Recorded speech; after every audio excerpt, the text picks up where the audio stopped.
الحمد للہ رب العالمین الصلاۃ والسلام علی اشرف الانبیاء والمرسلین وعلی آلہ وصحبہ ومن سنتہ الی یوم الدین اللہم اجعلنا منہم ومن الذین آمنوا وعملوا الصالحات وتواصوا بالحق وتواصوا بالصبر آمین یا رب العالمین۔ ربنا زدنا علما ربنا زدنا علما ربنا زدنا علما رب یسر ولا تعسر وتمم بالخیر۔ الحمدللہ، اللہ کا شکر ہے کہ ہر ایک نیا دن اور ایک نیا پارہ، یقیناً ہم کچھ سیکھ بھی رہے ہیں، کچھ سمجھ بھی رہے ہیں۔ اللہ تعالیٰ اس پر عمل کی توفیق بھی عطا فرمائے، اور اللہ تعالیٰ کی دی ہوئی توفیق اور سمجھ سے ہم شروع ہی سے شیطان مردود کے شر سے پناہ مانگتے ہیں، سننے والوں کو سنتے ہوئے اور بولنے والوں کو بولتے ہوئے اللہ تعالیٰ شیطان کے ہر وسوسے سے محفوظ رکھے، آمین۔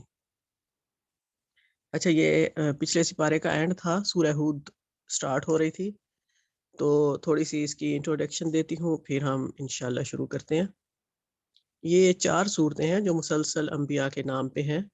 سورہ یونس ہم نے کر لی ہے، اب یہ سورہ ہود ہے، اور تقریباً یہ متصلاً ہی نازل ہوئی ہیں، یعنی کہ سورہ یونس کے فوراً بعد ہی سورہ ہود نازل ہوئی ہے۔ انداز دونوں کا سیم ہے، یعنی کہ دعوت تبلیغ، پھر فہمائش، پھر تنبیہ، لیکن سورہ یونس کی نسبت اس میں سختی زیادہ ہے، یہ زیادہ سخت ہے، کیونکہ حدیث سے بھی یہ بات ایک ثابت ہے کہ حضرت ابوبکر صدیق رضی اللہ عنہ نے رسول اللہ صلی اللہ علیہ وسلم سے پوچھا تھا کہ میں دیکھتا ہوں کہ آپ بوڑھے ہوتے جا رہے ہیں، اس کی کیا وجہ ہے؟ حضور پاک صلی اللہ علیہ وسلم نے فرمایا کہ مجھے سورہ ہود اور اس کی بہنوں نے بوڑھا کر دیا ہے، یعنی کہ بہنوں سے مراد اس کی ہم مضمون صورتوں نے۔ اب ہم اس کو پڑھ کے دیکھیں گے کہ کیا بات تھی جس نے آپ صلی اللہ علیہ وسلم کو وقت سے پہلے بوڑھا کر دیا، حالانکہ ماشاءاللہ بہت صحت مند تھے، سٹرونگ تھے۔ تو یقیناً آخرت کا بیان ایسا ہے کہ وہ کیونکہ ایکچوئل ہر چیز سمجھتے تھے، تو فیلنگ بھی، ایموشنز بھی ان کے اسی طرح ہوں گے۔ اچھا، پارے کے بارے میں بتا دیتی ہوں۔ یہ جو پارے کا نام دیکھیں، وَمَا مِن دَابَّةٍ، یعنی کہ پتلی چال چلنے والے جاندار، زمین پر چلنے والا کوئی بھی جانور، کوئی بھی جاندار۔ یہ جو پاروں کے نام ہیں، یہ جو ترکیب ہے ان کی، یہ الہامی ہے، توفیقی ہے، یعنی پاروں کی تعداد، ان کے نام، کون سی صورتیں کہاں ہوں گی، یہ سب اللہ کی مرضی سے ہوتا تھا، یعنی کہ رسول پاک صلی اللہ علیہ وسلم خود بتاتے تھے کہ یہ کہاں کرنا ہے۔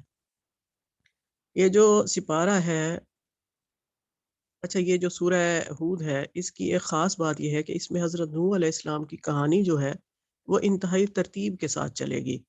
خود سورہ نوح بھی ہے، لیکن اس میں ان کی دعوت و تبلیغ کا ذکر زیادہ ہے، اس میں ان کی پرسنل لائف کا ذکر زیادہ ہے۔ یہ جو ہم سپارہ پڑھیں گے، یہ اولاد کے غموں سے بھرا ہوا سپارہ ہے۔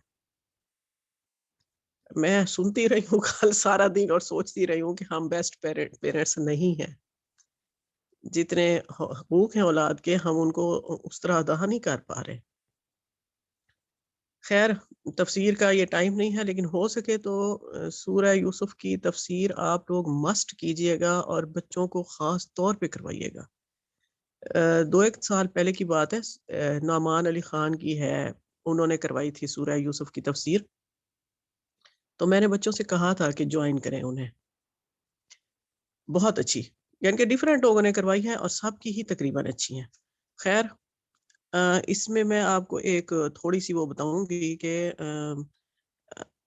خلفاء میں سے کوئی امیر المومنین اپنے بچے سے ناراض ہو گئے تھے، تو اصحاب میں سے ہی کسی نے اشعار کی شکل میں لکھ کے انہیں وہ دیا تھا، تو اس کی ٹرانسلیشن میں بتا دیتی ہوں۔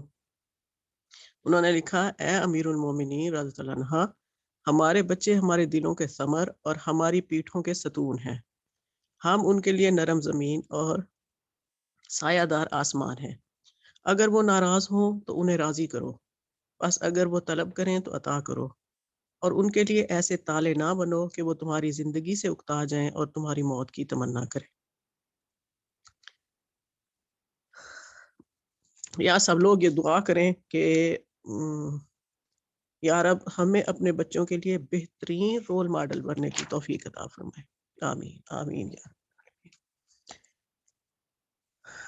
اب شروع کرتے ہیں سورہ ہود. اعوذ باللہ من الشیطان الرجیم. بسم اللہ الرحمن الرحیم. الف لام را کتاب احکمت آیاتہ ثم فصلت من لدن حکیم خبیر. الف لام را حروف مقطعات ہیں. فرمان ہے جس کی آیتیں پختہ اور مفصل ارشاد ہوئی ہیں، ایک دانا اور باخبر ہستی کی طرف سے کہ تم نہ بندگی کرو مگر صرف اللہ کی. میں اس کی طرف سے تم کو خبردار کرنے والا بھی ہوں اور بشارت دینے والا بھی. اور یہ کہ تم اپنے رب سے معافی چاہو اور اس کی طرف پلٹ آؤ تو وہ ایک مدت خاص تک تم کو اچھا سامان زندگی دے گا. ہر صاحب فضل کو اس کا فضل عطا کرے گا. لیکن اگر تم منہ پھیرتے ہو تو میں تمہارے حق میں ایک بڑے ہولناک دن کے عذاب سے ڈرتا ہوں. تم سب کو اللہ کی طرف پلٹنا ہے اور وہ سب کچھ کر سکتا ہے. یہ قرآن کے بارے میں ہی ہے سٹارٹ کہ پختہ آیات ہیں اس کی، یعنی کہ پکی ہیں، اٹل ہیں، جچی تولی ہیں، کسی میں کوئی ٹیڑھ کجی خرابی نہیں ہے. اور آگے مفصل ہے، یعنی کہ تفصیل سے کھول کھول کر اللہ تعالیٰ نے ہر چیز بیان کر دی ہے. کوئی اگر نہیں سمجھنا چاہتا یا نہیں سمجھتا تو یہ ایک اور بات ہے. پھر نبی کا مقام بتایا ہے کہ وہ ہر نبی کا یہ مقام ہوتا ہے کہ وہ بشارت دینے والا اور ڈرانے والا دونوں کام کرتا ہے. پھر بتایا کہ ایک خاص مدت تک اللہ تعالیٰ ہر صاحب فضل کو فضل عطا کرے گا، یعنی کہ دنیا میں ٹھہرنے کا جو مقام ہے انسان کا، اگر اچھی طرح انسان گزارتا ہے تو اس پر نعمتیں برستی ہیں، برکتیں نازل ہوتی ہیں اور وہ زندگی میں امن چین سے رہتا ہے. اگر ہم یہ نہیں کریں گے، اللہ کی مرضی سے اطاعت سے منہ موڑیں گے، تو اللہ کیا ہے ہر نبی نے ڈرایا کہ میں ایک بڑے ہولناک دن کے عذاب سے تمہیں ڈراتا ہوں، اور ہر نبی نے یہ بات کہی ہے. اگلی آیت کا ترجمہ ہے 5. دیکھو یہ لوگ اپنے سینوں کو موڑتے ہیں تاکہ اس سے چھپ جائیں. خبردار جب یہ کپڑوں سے اپنے آپ کو ڈھانپتے ہیں، اللہ ان کے چھپے کو بھی جانتا ہے اور کھلے کو بھی. وہ تو ان بھیدوں سے بھی واقف ہے جو یہ سینوں میں دبائے ہوئے ہیں. یعنی کہ لوگ اتنے بیزار ہو جاتے ہیں. یہ رسول پاک صلی اللہ علیہ وسلم کی دعوت کا بھی کہہ سکتے ہیں، یہ پچھلے انبیاء کی دعوت کا بھی کہہ سکتے ہیں کہ مخالفین جو ہوتے ہیں وہ جب دعوت سے بیزار ہوتے ہیں تو پھر کنی کتراتے ہیں، یعنی کہ سائیڈ بدل لیتے ہیں اور یا کپڑے کی اوٹ سے منہ چھپاتے ہیں. یہ سورہ نوح میں آپ اس کو ڈائریکٹ پڑھیں گے کہ انہوں نے اپنے کپڑوں سے منہ چھپائے، انہوں نے کانوں میں انگلیاں دیں، یعنی کہ کس طرح انبیاء کی وہ دل شکری کرتے ہیں. اور ایک طرح سے تذلیل بھی کہہ لیں. اگر ہم اپنے بچے سے کوئی بات کر رہے ہیں، کچھ سمجھا رہے ہیں، اور وہ کانوں میں انگلیاں دے دیتا ہے یا منہ ڈھانپتا ہے، تو ہماری کیا کیفیت ہوگی؟ دل کرے گا اس کا منہ توڑ دیں. اس کو اتنی وہ ہو گئی ہے کہ ہماری آواز اچھی نہیں لگتی یا ہماری بات اچھی نہیں لگتی. اور انبیاء کی ہمت دیکھو کہ ایسی قوموں کے ساتھ کس طرح وہ گزارا کرتے تھے، کیسے سمجھاتے رہتے تھے اور مسلسل اپنا کام کرتے رہتے تھے. ہمیں بھی سیکھنا چاہیے کہ ہمیں مسلسل اپنا کام کرنا ہے، اس سے میں نہیں آنا. اگلا سپارہ شروع ہو رہا ہے. وَمَا مِن دَابَّةٍ فِي الْأَرْضِ. اچھا، زمین میں چلنے والا کوئی جاندار ایسا نہیں جس کا رزق اللہ کے ذمہ نہ ہو اور جس کے متعلق وہ نہ جانتا ہو کہ کہاں وہ رہتا ہے اور کہاں وہ سونپا جاتا ہے. سب کچھ ایک صاف دفتر میں درج ہے. یعنی کہ دابہ کہتے ہیں ایسے جانور کو جو پتلی چال چلنے والا ہو. موسٹلی یہ رینگنے والے جانوروں کے لیے آتا ہے، لیکن یہاں ہر جاندار کے لیے آیا ہے. تو یہ اللہ تعالیٰ کا جو بہترین رزق ہے وہ ہمارا ایمان ہے، ہماری ہدایت ہے. آپ کو میں نے پہلے بتایا تھا کہ ہر چیز رزق میں آتی ہے جو اللہ تعالیٰ نے عطا کی ہوتی ہے.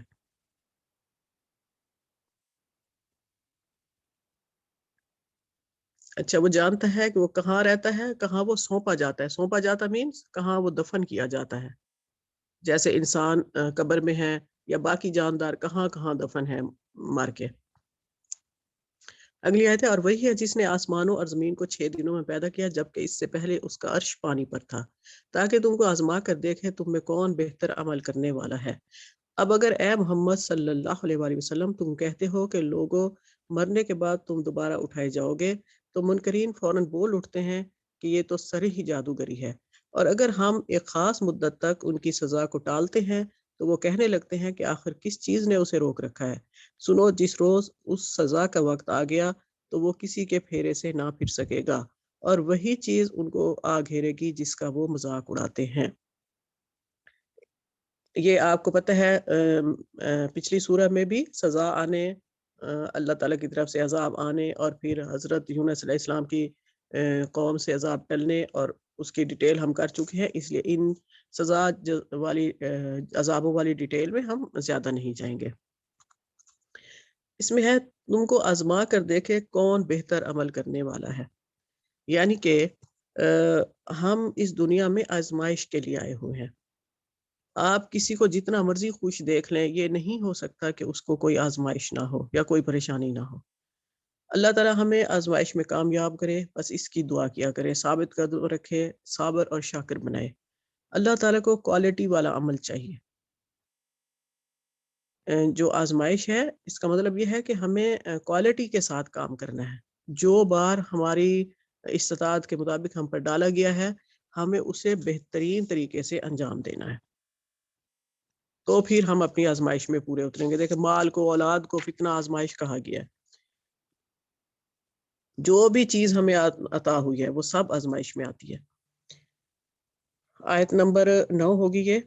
اگر کبھی ہم انسان کو اپنی رحمت سے نوازنے کے بعد پھر اس سے محروم کر دیتے ہیں تو وہ مایوس ہوتا ہے اور ناشکری کرنے لگتا ہے، اور اگر اس مصیبت کے بعد جو اس پر آئی تھی ہم اسے نعمت کا مزہ چکھاتے ہیں تو کہتا ہے میرے سارے دکھ درد دور ہو گئے. پھر وہ پھولا نہیں سماتا اور اکڑنے لگتا ہے. اس عیب سے پاک اگر کوئی ہے تو بس وہ لوگ جو صبر کرنے والے ہیں اور نیکوکار ہیں، اور وہی ہیں جن کے لیے درگزر بھی ہے اور بڑا اجر بھی.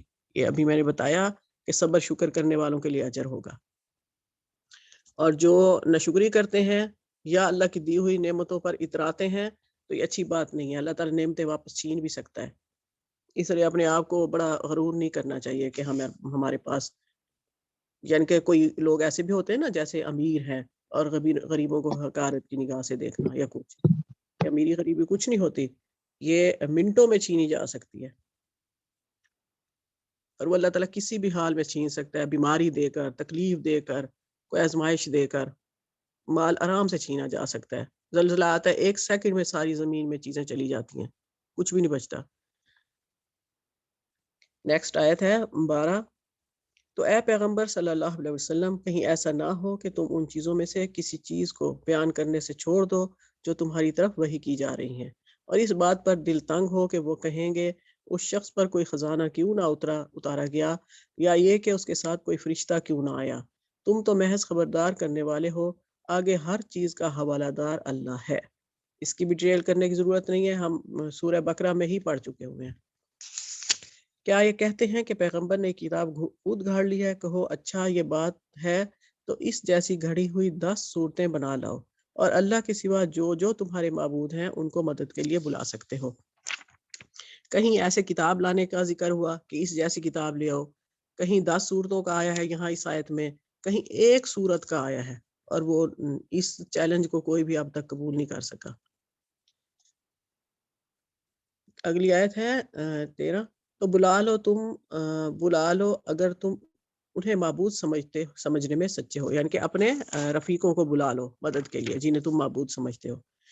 اب اگر وہ تمہارے معبود تمہاری مدد کو نہیں پہنچتے تو جان لو کہ یہ اللہ کے علم سے نازل ہوئی ہے، اور یہ کہ اللہ کے سوا کوئی حقیقی معبود نہیں ہے. پھر کیا تم اس امر حق کے آگے سر تسلیم خم کرتے ہو، سرنڈر کرتے ہو، مسلم بنتے ہو؟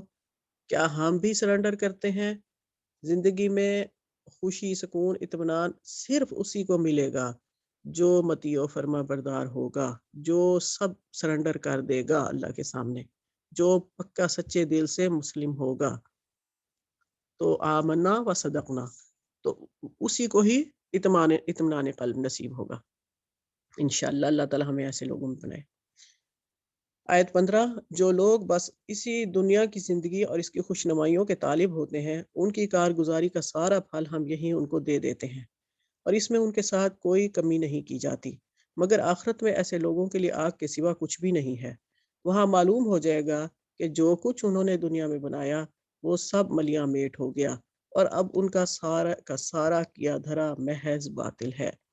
یہ 2-3 دن پہلے ہی میں بچوں سے بات کر رہی تھی اور انہیں سمجھا رہی تھی نا کہ رمضان کیسے گزارنا ہے، کیونکہ ہاسٹلوں میں گزارنا ہے، تو ہر نماز کے ساتھ تھوڑی اسٹریٹجی بنا دیتی ہوتی ہوں، کبھی کبھی ان سے بھی پوچھتی ہوں کہ انہوں نے کیا کرنا ہے۔ تو پھر بیٹا کہہ رہا ہو کہ ابھی پوسٹ پون ہو گئے ایگزام، تو ایگزام بھی رمضان شریف میں ہی ہونے ہیں۔ تو میں نے اس سے کہا ایگزام بے شک ہو رہے ہوں گے، 24 گھنٹے تم نہیں پڑھتے ہو، ان ڈگریوں کی صرف دنیا میں اہمیت ہے۔ مسلمان کو حکم ہے دنیاوی تعلیم حاصل کرنے کا، کیونکہ ہم نے دنیا کو لیڈ کرنا ہے، تو ہماری دنیا اور آخرت دونوں بہترین ہونی چاہیے، ہمارے پاس دین کا علم بھی ہو اور دنیا کا علم بھی ہو۔ جو لیڈر ہوتے ہیں تو وہ سپیریئر ہوتے ہیں، یقیناً ان کے پاس بیسٹ نالج ہونا چاہیے، تو وہ نالج تو آپ اس لیے لے رہے ہیں، لیکن آپ نے رمضان شریف کو ویسے گزارنا ہے جیسے گزارنے کا حکم ہے۔ مجھے کسی چیز میں کمی کوتاہی نظر نہیں آنی چاہیے۔ بیٹیوں کو ذرا جلدی سمجھ آ جاتی ہے، لیکن بیٹوں کو تھوڑا سا سمجھانا پڑتا ہے بھئی یہ ایسے ایسے کرنا، بیچارے چپ کر کے سنتا ہی رہا، جی اچھا یہ وہ، میں نے کہا لکھ لو، جو کہہ رہی ہوں لکھتے جاؤ۔ خیر، اللہ تعالیٰ ایمان پر ثابت قدم رکھے، بچوں کو ان کے راستے آسان کر دے، دین پر چلنا ان کے لیے آسان کر دے، اور محبت ڈال دے ہمارے بچوں کے دلوں میں اسلام کی، ایمان کی، قرآن کی۔ اللہ تعالیٰ فرما بردار بنائے ہمارے بچوں کو اپنا، اپنے رسول کا، والدین کا، بزرگوں کا۔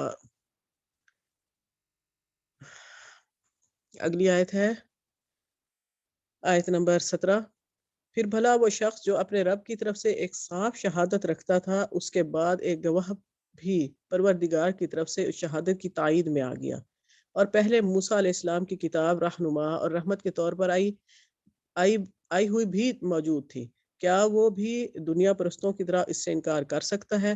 اے لوگ تو اس پر ایمان لائیں گے، ایسے لوگ تو اس پر ایمان ہی لائیں گے، اور انسانی گروہوں میں سے جو کوئی اس کا انکار کرے تو اس کے لیے جس جگہ کا وعدہ ہے وہ دوزخ ہے۔ بس اے پیغمبر صلی اللہ علیہ وسلم، تم اس چیز کی طرف کسی شک میں نہ پڑنا کہ حق ہے تمہارے رب کی طرف سے، مگر اکثر لوگ مانتے نہیں ہیں۔ یہ موسیٰ علیہ السلام کی بات ہے، اور ان کے بھائی کے بارے میں کہا گیا ہے کہ وہ جو حضرت ہارون علیہ السلام تھے وہ مستقل پیغمبر یا نبی نہیں تھے، وہ ہیلپر نبی تھے ایک طرح سے حضرت موسیٰ علیہ السلام کے، وہ ان کی دعا سے اللہ تعالیٰ نے ان کو یہ دی تھی پیغمبری، جو بھی وحی آتی تھی، جو بھی آتا تھا وہ سب حضرت موسیٰ علیہ السلام پہ آتا تھا۔ اور یہ جہاں ہے کہ ان کے ساتھ دوزخ کا وعدہ ہے، تو یہاں دعا کر لیں اللہم اجرنا من النار، اللہم اجرنا من النار، اور ہم کبھی بھی اس معاملے میں شک میں نہ پڑیں۔ جو آخرت کا مکمل بیلیو رکھتے ہیں ان کی زندگی یقیناً اللہ کے حکم کے مطابق چلتی ہے۔ آیت نمبر 18، اور اس شخص سے بڑھ کر ظالم اور کون ہوگا جو اللہ پر جھوٹ گھڑے؟ ایسے لوگ اپنے رب کے حضور پیش ہوں گے اور گواہ شہادت دیں گے کہ یہ ہے وہ لوگ جنہوں نے اپنے رب پر جھوٹ گھڑا۔ سنو، خدا کی لعنت ہے ظالموں پر، ان ظالموں پر جو خدا کے راستے سے لوگوں کو روکتے ہیں، اس کے راستے کو ٹیڑھا کرنا چاہتے ہیں، اور آخرت کا انکار کرتے ہیں۔ یعنی کہ اب یہ آیت جو ہے لوگوں کو دین سے دور رکھنے والے شخص کے بارے میں ہے، اور اس کو ظالم کہا ہے اللہ تعالیٰ نے، جو خود بھی دین پر عمل نہیں کرتے اور خدا کے راستے سے لوگوں کو بھی روکتے ہیں۔ اور یہ اس وقت کی قوموں کی بات نہیں ہے، اب بھی ایسا ہے، حتیٰ کہ پیرنٹس بھی یہ ظلم کرتے ہیں بعض دفعہ، کہ اپنے بچوں کو دین کی تعلیم سے روکتے ہیں، یعنی کہ خود ان سے اس طرح کے مطالبات کرتے ہیں کہ جو بچہ دین کی طرف چل پڑا ہے تو جی وہ ٹھیک ہی نہیں ہوا، اچھا نہیں ہوا۔ تو یہ بھی ظلم ہے، پیرنٹس بھی ظلم کر رہے ہیں، کہیں پیرنٹس ظلم کر رہے ہیں تو کہیں معاشرہ ظلم کر رہا ہے، تو کہیں انسان خود اپنے آپ پر ظلم کر رہا ہے۔ لا حول ولا قوت الا باللہ۔ آیت نمبر 20، وہ زمین میں اللہ کو بے بس کرنے والے نہ تھے اور نہ اللہ کے مقابلے میں کوئی ان کا حامی تھا۔ انہیں اب دوہرا عذاب دیا جائے گا، وہ نہ کسی کی سن ہی سکتے ہیں اور نہ ہی خود انہیں کچھ سوچتا ہے۔ یہ وہ لوگ ہیں جنہوں نے اپنے آپ کو خود گھاٹے میں ڈالا اور وہ سب کچھ ان سے کھو گیا جو انہوں نے گھاڑ رکھا تھا۔ یعنی کہ اپنے آپ پر خود ہی کلہاڑی ماری اپنے پاؤں پر۔ ناگزیر ہے کہ وہی آخرت میں سب سے بڑھ کر گھاٹے میں ہو۔ رہے وہ لوگ جو ایمان لائے اور جنہوں نے نیک عمل کیے، اپنے رب کے ہی ہو کر رہے، یعنی کہ اپنے رب کے ہو کر رہے، مراد یہ کہ اپنے آپ کو سبمیشن کر دی، جیسے ابھی ہم نے پیچھے پڑھا کہ مسلم ہو جانا، یعنی کہ جو شخص نہ تو خود راہ راست پہ ہو، نہ ہی خود دیکھتا ہو اور نہ کسی ایسے شخص کی بات سنتا ہو جو اسے راستہ بتا رہا ہے، تو یقیناً وہ خود کہیں ٹھوکر کھائے گا اور حادثے سے دوچار ہوگا۔ اور جو شخص خود راستہ دیکھ بھی رہا ہے اور کسی کی ہدایات سے فائدہ بھی اٹھا رہا ہے، تو یقیناً وہ اپنی منزل مقصود تک پہنچ کر رہے گا۔ یہی لوگ جنتی ہیں اور جنتوں میں ہمیشہ رہیں گے۔ ان دونوں فریقوں کی مثال ایسی ہے جیسے ایک آدمی تو اندھا بہرا اور دوسرا دیکھنے اور سننے والا۔ کیا یہ دونوں یکساں ہو سکتے ہیں؟ یقیناً یکساں نہیں ہو سکتے۔ کیا تم اس مثال سے کوئی سبق نہیں لیتے؟ میرے خیال میں میرا اتنا ہی تھا جی۔ وَمَا عَلَيْنَا إِلَّا الْبَلَاغُ۔ وَلَقَدْ أَرْسَلْنَا نُوحًا إِلَىٰ قَوْمِهِ إِنِّي لَكُمْ نَذِيرٌ مُّبِينٌ۔ رکوع نمبر 3 ہے، آیت نمبر 25 ہے۔ اور ایسے ہی حالات تھے جب ہم نے نوح علیہ السلام کو اس کی قوم کی طرف بھیجا تھا۔ اس نے کہا، میں تم لوگوں کو صاف صاف خبردار کرتا ہوں کہ اللہ کے سوا کسی کی بندگی نہ کرو، ورنہ مجھے اندیشہ ہے کہ تم پر ایک روز دردناک عذاب آئے گا۔ آیت نمبر 27 ہے۔ جواب میں اس کی قوم کے سردار جنہوں نے اس کی بات ماننے سے انکار کیا تھا بولے، ہماری نظر میں تو تم اس کے سوا کچھ نہیں ہو کہ بس ایک انسان ہو ہم جیسے، اور ہم دیکھ رہے ہیں کہ ہماری قوم میں سے بس ان لوگوں نے جو ہمارے ہاں اراذل تھے بے سوچے سمجھے تمہاری پیروی اختیار کر لی ہے، اور ہم کوئی چیز بھی ایسی نہیں پاتے جس میں تم لوگ ہم سے کچھ بڑے ہوئے ہو، بلکہ ہم تو تمہیں جھوٹا سمجھتے ہیں۔ یعنی وہ دنیاوی سٹیٹس کی بات کر رہے تھے کہ تم ہمارے جیسے ہو، ہم سے بھی جو تمہارے فالوورز ہیں وہ ہم سے بھی گئے گزرے لوگ ہیں، ہم اس کو ارزال سمجھتے ہیں، اراذل سمجھتے ہیں، غریب ہیں، یا ان کی کوئی ظاہری شان و شوکت نہیں ہے۔ تو لیکن ظاہری شان و شوکت کو نہیں دیکھنا چاہیے۔ جب کوئی دعوت دیتا ہے تو وہ دعوت اللہ کی طرف بلاتا ہے، اور عظیم شان کتاب جو قرآن پاک ہے اس کی دعوت دیتا ہے، تو اس کی دعوت کو دیکھنا چاہیے، یہ نہیں کہ وہ اس کا سٹیٹس کیا ہے، اس کی بات کی طرف غور کرنا چاہیے کہ وہ کیا بات کہہ رہا ہے۔ 28 نمبر آیت ہے۔ اس نے کہا، اے برادران قوم، ذرا سوچو تو صحیح کہ اگر میں اپنی رب کی طرف سے ایک کھلی شہادت پر قائم تھا اور پھر اس نے مجھ کو اپنی خاص رحمت سے بھی نواز دیا، مگر وہ تم کو نظر نہ آئی، تو آخر ہمارے پاس کیا ذریعہ ہے کہ تم ماننا نہ چاہو اور ہم زبردستی اس کو تمہارے سر چپک دیں۔ اور اے برادران قوم 29 نمبر آیت ہے۔ اور اے برادران قوم، میں اس کام پر تم سے کوئی مال نہیں مانگتا، میرا اجر تو اللہ کی ذمہ ہے، اور میں ان لوگوں کو دھکے دینے سے بھی رہا جنہوں نے میری بات نہ مانی، وہ آپ ہی اپنے رب کے حضور جانے والے ہیں، مگر میں دیکھتا ہوں کہ تم لوگ جہالت برت رہے ہو۔ یعنی ایمان والوں کا درجہ اللہ تعالیٰ کے ہاں بہت اونچا ہوتا ہے، اور یہ جو ہے، یہ جو پیغمبر نے بات کہہ رہے ہیں کہ میں تم سے کوئی مال نہیں مانگتا، یہ سب لوگوں نے، سب پیغمبر، سب انبیاء وغیرہ نے یہی بات کہی ہے اپنے قوم کے لوگوں کو، اور یہ بھی بار بار کہا ہے کہ میں یعنی کہ میری کوئی وقت نہیں ہے کہ میں یہ کام کروں یا کسی کو دھکے دوں، یہ تو اللہ تعالیٰ دیکھ رہا ہے اور اللہ تعالیٰ ان کا فیصلہ کرنے والا ہے۔ اور درجہ جو ہوتا ہے وہ ایمان کا درجے کے حساب سے اللہ تعالیٰ کے نزدیک انسان کا درجہ ہوتا ہے۔ یعنی جیسے آپ دیکھیں کہ یہ مثال ہے کہ حضرت بلال حبشی جو تھے وہ غلام آزاد ہوئے تھے، اور ان کا درجہ، ان کا جو مقام اللہ تعالیٰ کے ہاں تھا وہ اس کے مقابلے میں جو قارون تھا اس کا نہیں تھا۔ آگے ہے 30 نمبر آیت۔ اور اے قوم، اگر میں ان لوگوں کو دھتکار دوں تو خدا کی پکڑ سے کون مجھے بچائے گا؟ ان سے سوال کر رہے ہیں تم لوگوں کی سمجھ میں کیا اتنی بات بھی نہیں آتی؟ اور میں تم سے نہیں کہتا کہ میرے پاس اللہ کے خزانے ہیں، نہ یہ کہتا ہوں کہ میں غیب کا علم رکھتا ہوں، نہ یہ میرا دعویٰ ہے کہ میں فرشتہ ہوں، اور یہ بھی نہیں کہہ سکتا کہ جن لوگوں کو تمہاری آنکھیں حقارت سے دیکھتی ہیں انہیں اللہ نے کوئی بھلائی نہیں دی۔ ان کے نفس کا حال اللہ ہی بہتر جانتا ہے، اگر میں ایسا کہوں تو ظالم ہوں گا۔ 32 نمبر آیت ہے، آخر ان لوگوں نے کہا کہ اے نوح علیہ السلام، تم نے ہم سے جھگڑا کیا اور بہت کر لیا، اب تو بس وہ عذاب لے آؤ جس کی تم ہمیں دھمکی دیتے ہو اگر تم سچے ہو۔ یہ اکثر انبیاء سے یہ ان کی قوم میں کہتی تھی کہ تم سچے ہو تو یہ کر کے دکھاؤ، تم سچے ہو تو وہ کر کے دکھاؤ۔ تو وہ بھی یہی کہہ رہے ہیں حضرت نوح علیہ السلام کہ تم نے کافی ہم سے جھگڑا کر لیا، اب تم بھی وہ عذاب لا کے دکھاؤ۔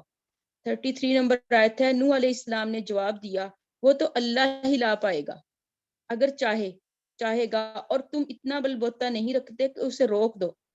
اب اگر میں تمہاری کچھ خیر خواہی کرنا بھی چاہوں تو میری خیر خواہی تمہیں کوئی فائدہ نہ نہیں دے سکتی، جب اللہ ہی نے تمہیں بھٹکانے کا ارادہ کر لیا ہے ہو، وہی تمہارا رب ہے اور اسی کی طرف تمہیں پلٹنا ہے۔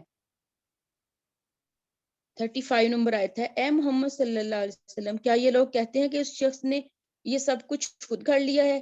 ان سے کہو اگر میں نے یہ خود گھڑا ہے تو مجھ پر اپنے جرم کی ذمہ داری ہے، اور جو جرم تم کر رہے ہو اس کی ذمہ داری سے میں بری ہوں۔ یعنی انہوں نے کہہ دیا کہ حضرت صلی اللہ علیہ وسلم سے کہتے کہ جو تم میری بات نہیں مان رہے تو اس کی ذمہ دار تم خود ہو، میں اس سے بری ہوں کیونکہ میں نے تم تک اللہ کا پیغام پہنچا دیا ہے، اور میری یہ ذمہ داری تھی کہ میں نے تم لوگوں کو اللہ کا پیغام پہنچانا تھا، میں بھی اس سے آزاد ہوں۔ 36 نمبر آیت ہے، نوح علیہ السلام پر وحی کی گئی کہ تمہاری قوم میں سے جو لوگ ایمان لا چکے ہیں بس وہ لا چکے، اب کوئی ماننے والا نہیں ہے۔ 37 نمبر آیت ہے، ان کے کرتوتوں پر پیغام کھانا چھوڑو اور ہماری نگرانی میں ہماری وحی کے مطابق ایک کشتی بنانی شروع کر دو، اور دیکھو جن لوگوں نے ظلم کیا ہے ان کے حق میں مجھ سے کوئی سفارش نہ کرنا، یہ سارے کے سارے اب ڈوبنے والے ہیں۔ 38 نمبر آیت ہے، نوح کشتی بنا رہا تھا اور اس کی قوم کے سرداروں میں سے جو کوئی اس کے پاس سے گزرتا تھا وہ اس کا مذاق اڑاتا تھا۔ اس نے کہا اگر تم ہم پر ہنستے ہو تو ہم بھی تم پر ہنس رہے ہیں۔ یہ انبیاء کا مذاق ہمیشہ لوگ اڑاتے رہے، ان کی قوم کے لوگ بھی، سردار بھی، جیسے سردار کرتے تھے پھر ان کے پیچھے باقی لوگ بھی ظاہر ہے ان کی تقلید کرتے تھے، کیونکہ سب سے پہلے آزمائش جو ہوتی ہے وہ انبیاء پر آتی ہیں، پھر جو ان کے قریب تر لوگ ہوتے ہیں ان پر آتی ہیں۔ آپ صلی اللہ علیہ وسلم نے فرمایا، وہ مومن جو لوگوں میں مل جل کر رہتا ہے اور ان کی اذیتوں پر صبر کرتا ہے، اجر کے حساب سے اس مومن سے بہتر ہے جو لوگوں میں مل جل کر نہیں رہتا اور ان کی اذیتوں پر صبر نہیں کرتا۔ آگے 39 نمبر آیت ہے، ان قریب تمہیں خود معلوم ہو جائے گا کہ کس پر وہ عذاب آتا ہے جو اسے رسوا کر دے گا، اور کس پر وہ بلا ٹوٹ پڑتی ہے جو ٹالے نہ ٹلے گی۔ 40 نمبر آیت ہے، یہاں تک کہ جب ہمارا حکم آ گیا اور تنور ابل پڑا تو ہم نے کہا ہر قسم کے جانوروں کا ایک ایک جوڑا کشتی میں رکھ لو، اپنے گھر والوں کو بھی، سوائے ان اشخاص کے جن کی نشاندہی پہلے کی جا چکی ہے، اس میں سوار کرا دو اور ان لوگوں کو بھی بٹھا لو جو ایمان لائے ہیں، اور تھوڑے ہی لوگ تھے جو نوح علیہ السلام کے ساتھ ایمان لائے تھے۔ یہ تنور کا جو ذکر ہے یہ سنا ہے کہ تنور تھا ایک تو ادھر سے پانی نکلنا شروع ہوا تھا۔ 41 نمبر آیت ہے، نوح علیہ السلام نے کہا سوار ہو جاؤ، اس میں اللہ ہی کے نام سے ہے، اس کا چلنا بھی اور اس کا ٹھہرنا بھی میرا رب بڑا غفور اور رحیم ہے۔ یہ کہتے ہیں کہ گاڑی میں بیٹھتے ہوئے یہ دعا پڑھنی چاہیے، یہ بسم اللہ مجریہا مرساہا، مجریہا، مجریہا، ری نہیں، اس کو ریپ بولنا ہے، مجریہا، ہاں، مجریہا و مرساہا۔ جی، یہ کہتے ہیں کہ گاڑی میں سوار ہوتے ہوئے، گھر میں سوار ہوتے ہوئے بسم ہاں اللہ جی، ضرور سواری کے پڑھنی وقت چاہیے پڑھنے کی۔ جی، اور اور جب بھی کہیں ہنس گھر کا رہے تھے دروازہ نوح علیہ السلام پہ لوگ، ان کی قوم سردار اس بات پہ ہنس رہے تھے کہ یہ بوڑھا پتہ نہیں شاید سٹیا گیا ہے، یہ یہاں ڈیزرٹ میں پہاڑوں میں کشتی چلائے گا، کیونکہ وہاں پانی تو تھا نہیں، جی اور یہ کشتی بنا رہے تھے۔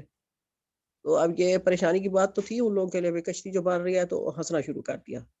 یہ نہیں پتا تھا کہ آسمان سے بھی پانی برسے گا اور زمین سے بھی پانی نکلے گا، دونوں طرف سے پانی. یہ تندور ابلنے والی بات یہ ہے کہ ان کے نشانی بتائی گئی تھی ان کو کہ آپ کے گھر کے جو تندور ہے وہ سب سے پہلے وہاں سے پانی نکلے گا. اور پانی بھی ایسا تھا کہ ابل رہا تھا، جو زمین سے پانی نکلتا تھا وہ ابلتا ہوا پانی تھا. ابلتا ہوا مطلب یعنی کہ گرم تھا. ہاں بہت سخت گرم تھا، صرف گرم نہیں، یعنی کہ جیسے بوائل ہو رہا تھا، زمین کے اندر سے بوائل واٹر نکل رہا تھا. السلام علیکم بھابھی، ادھر کھڑی زیر ہے تو اسے مجرے پڑھیں گے. ہاں جی مجرے پڑھنا ہے، یہ قرآن میں صرف ایک جگہ ہی ہے بس. ٹھیک ہے صحیح. اچھا اس کا بھی تھوڑا سا بتا رہی تھی 41 نمبر آیت کا کہ اسی طرح بسم اللہ پڑھ کر رات کو کہتے ہیں برتن ڈھانپ دینے چاہیے، کیونکہ سال میں ایک دفعہ بیماری اترتی ہے اور وہ کھلے برتنوں میں داخل ہوتی ہے، پھر وہاں سے ظاہر ہے انسان بیمار ہوتا ہے. 42 نمبر آیت ہے، کشتی ان لوگوں کو لیے جا رہی تھی اور ایک ایک موج پہاڑ کی طرح اٹھ رہی تھی. نوح علیہ السلام کا بیٹا دور فاصلے پر تھا. نوح علیہ السلام نے پکار کر کہا، بیٹا ہمارے ساتھ سوار ہو جاؤ، کافروں کے ساتھ نہ رہ. اس نے پلٹ کر جواب دیا، میں ابھی ایک پہاڑ پر چڑھ جاتا ہوں جو مجھے پانی سے بچا لے گا. نوح علیہ السلام نے کہا، آج کوئی چیز اللہ کے حکم سے بچانے والی نہیں ہے سوائے اس کے کہ اللہ ہی کسی پر رحم فرمائے. اتنے میں ایک موج دونوں کے درمیان حائل ہو گئی اور وہ بھی ڈوبنے والوں میں شامل ہو گیا. حکم ہوا 44 نمبر آیت ہے، حکم ہوا اے زمین اپنا سارا پانی نگل جا اور اے آسمان رک جا. چنانچہ پانی زمین میں بیٹھ گیا، فیصلہ چکا دیا گیا، کشتی جدی پہاڑ پر ٹک گئی اور کہہ دیا گیا کہ دور ہوئی ظالموں کی قوم. یہ ادھر نگل جانے کا جو مطلب ہے وہ یہ نہیں ہے کہ ایک دم سارا پانی ایک دم نیچے چلا گیا تھا پانی، یعنی یہ نہیں تھا کہ تھوڑا تھوڑا تھوڑا تھوڑا کر کے پانی نیچے گیا ہو، ایک دم سے سارا پانی خشک ہو گیا تھا. نگلنے کا یہاں یہ مطلب ہے. جی 4 بیٹوں میں سے ایک بیٹا ایمان نہیں لایا تھا، یہ بڑا تھا.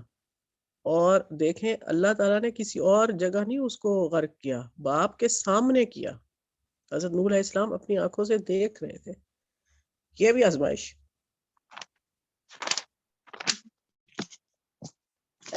45 نمبر آیت ہے، نوح علیہ السلام نے اپنے رب کو پکارا، کہا اے رب میرا بیٹا میرے گھر والوں میں سے ہے اور تیرا وعدہ سچا ہے اور تو سب حاکموں سے بڑا اور بہتر حاکم ہے.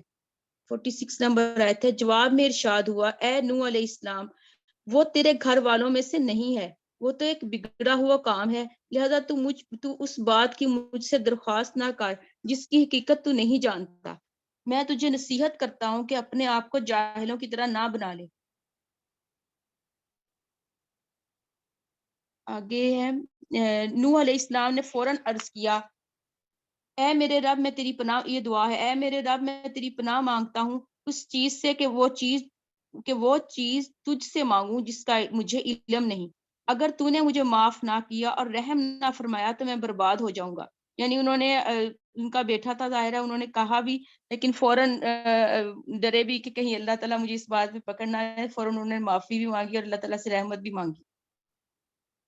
48 نمبر آیت ہے، حکم ہوا اے نوح اتر جا، ہماری طرف سے سلامتی اور برکتیں تجھ پر اور ان گروہوں پر جو تیرے ساتھ ہیں، اور کچھ گروہ ایسے بھی ہیں جن کو ہم کچھ مدت سامان زندگی بخشیں گے، پھر انہیں ہماری طرف سے دردناک عذاب پہنچے گا. یہ اس میں اشارہ ہے آئندہ آنے والی قومیں عاد اور سمود کی طرف ہے جو نوح علیہ السلام کی نسل میں سے ہی تھے. 49 نمبر آیت ہے، اے محمد صلی اللہ علیہ وسلم یہ غائب کی خبریں ہیں جو ہم تمہاری طرف وحی کر رہے ہیں، اس سے پہلے نہ تم ان کو جانتے تھے اور نہ تمہاری قوم، بس صبر کرو، انجام کار متقیوں ہی کے حق میں بہتر ہے. یعنی جو یہ اس میں جو حضور صلی اللہ علیہ وسلم کو حضرت نوح علیہ السلام کا قصہ سنایا جا رہا ہے، اور پھر قصہ میں یعنی صبر کا ذکر ہے کہ انہوں نے 950 سال تبلیغ کی تھی، پھر بھی وہ لوگ ایمان نہیں لائے تھے ان کی قوم کے، اور اس کا بھی صبر کا بھی بتایا گیا ہے اور ان کی مشکلات کو بھی بتایا گیا کہ اس کے یعنی قصہ سنا کے حضرت صلی اللہ علیہ وسلم کو بتایا جا رہا ہے کہ ان لوگوں کو پہ بھی مشکلات آئی تھی تبلیغ کرنے کے پہ، اللہ کا حکم جب دیتے تھے لوگوں کو تو وہ لوگ ان پہ بھی مشکلات آتی تھی لیکن وہ صبر کرتے تھے. تو آپ پر بھی جو مشکلات آئی ہیں تو آپ بھی ان پر صبر کریں، پھر اللہ تعالیٰ ان کے حق میں فیصلہ بہتر کرتا ہے جو متقی ہوتے ہیں. صدق اللہ العظیم.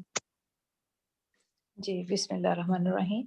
یہاں سے قوم عاد کا ذکر شروع ہوتا ہے. یہ لوگ جسمانی طور پہ بہت طاقتور، لمبے چوڑے، اور یعنی کہ اللہ تعالیٰ نے ان کو ہر طرح کی نعمتوں سے نواز رکھا تھا، علم، عقل اور زرخیز زمین، یہ سب کچھ تھا، لیکن یہ پھر بھی اللہ کے نافرمان لوگ تھے.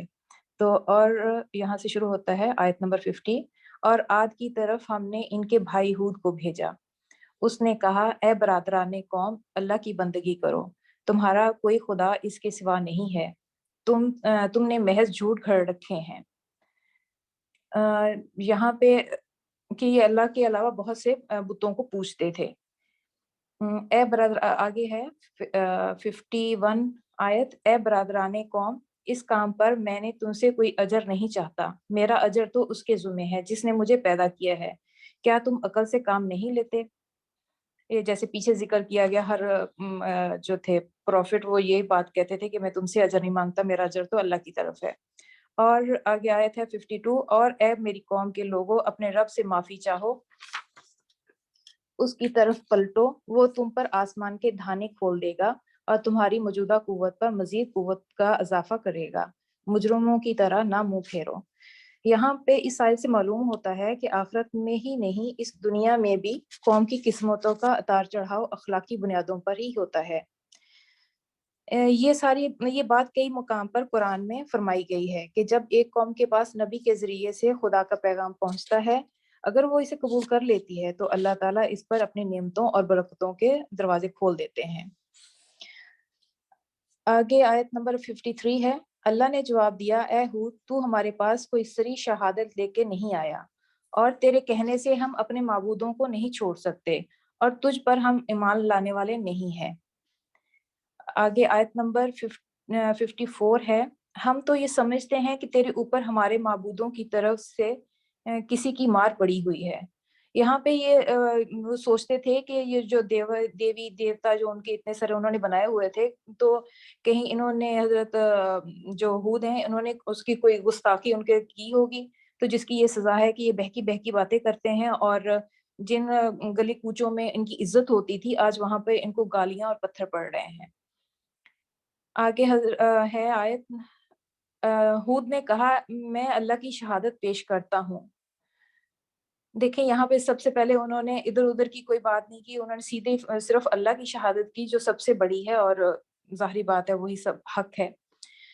اور تم گواہ رہو کہ یہ جو اللہ کے سوا دوسروں کو تم نے خدائی میں شریک رکھا ہے، ٹھہرا رکھا ہے، اس میں سے میں بیزار ہوں.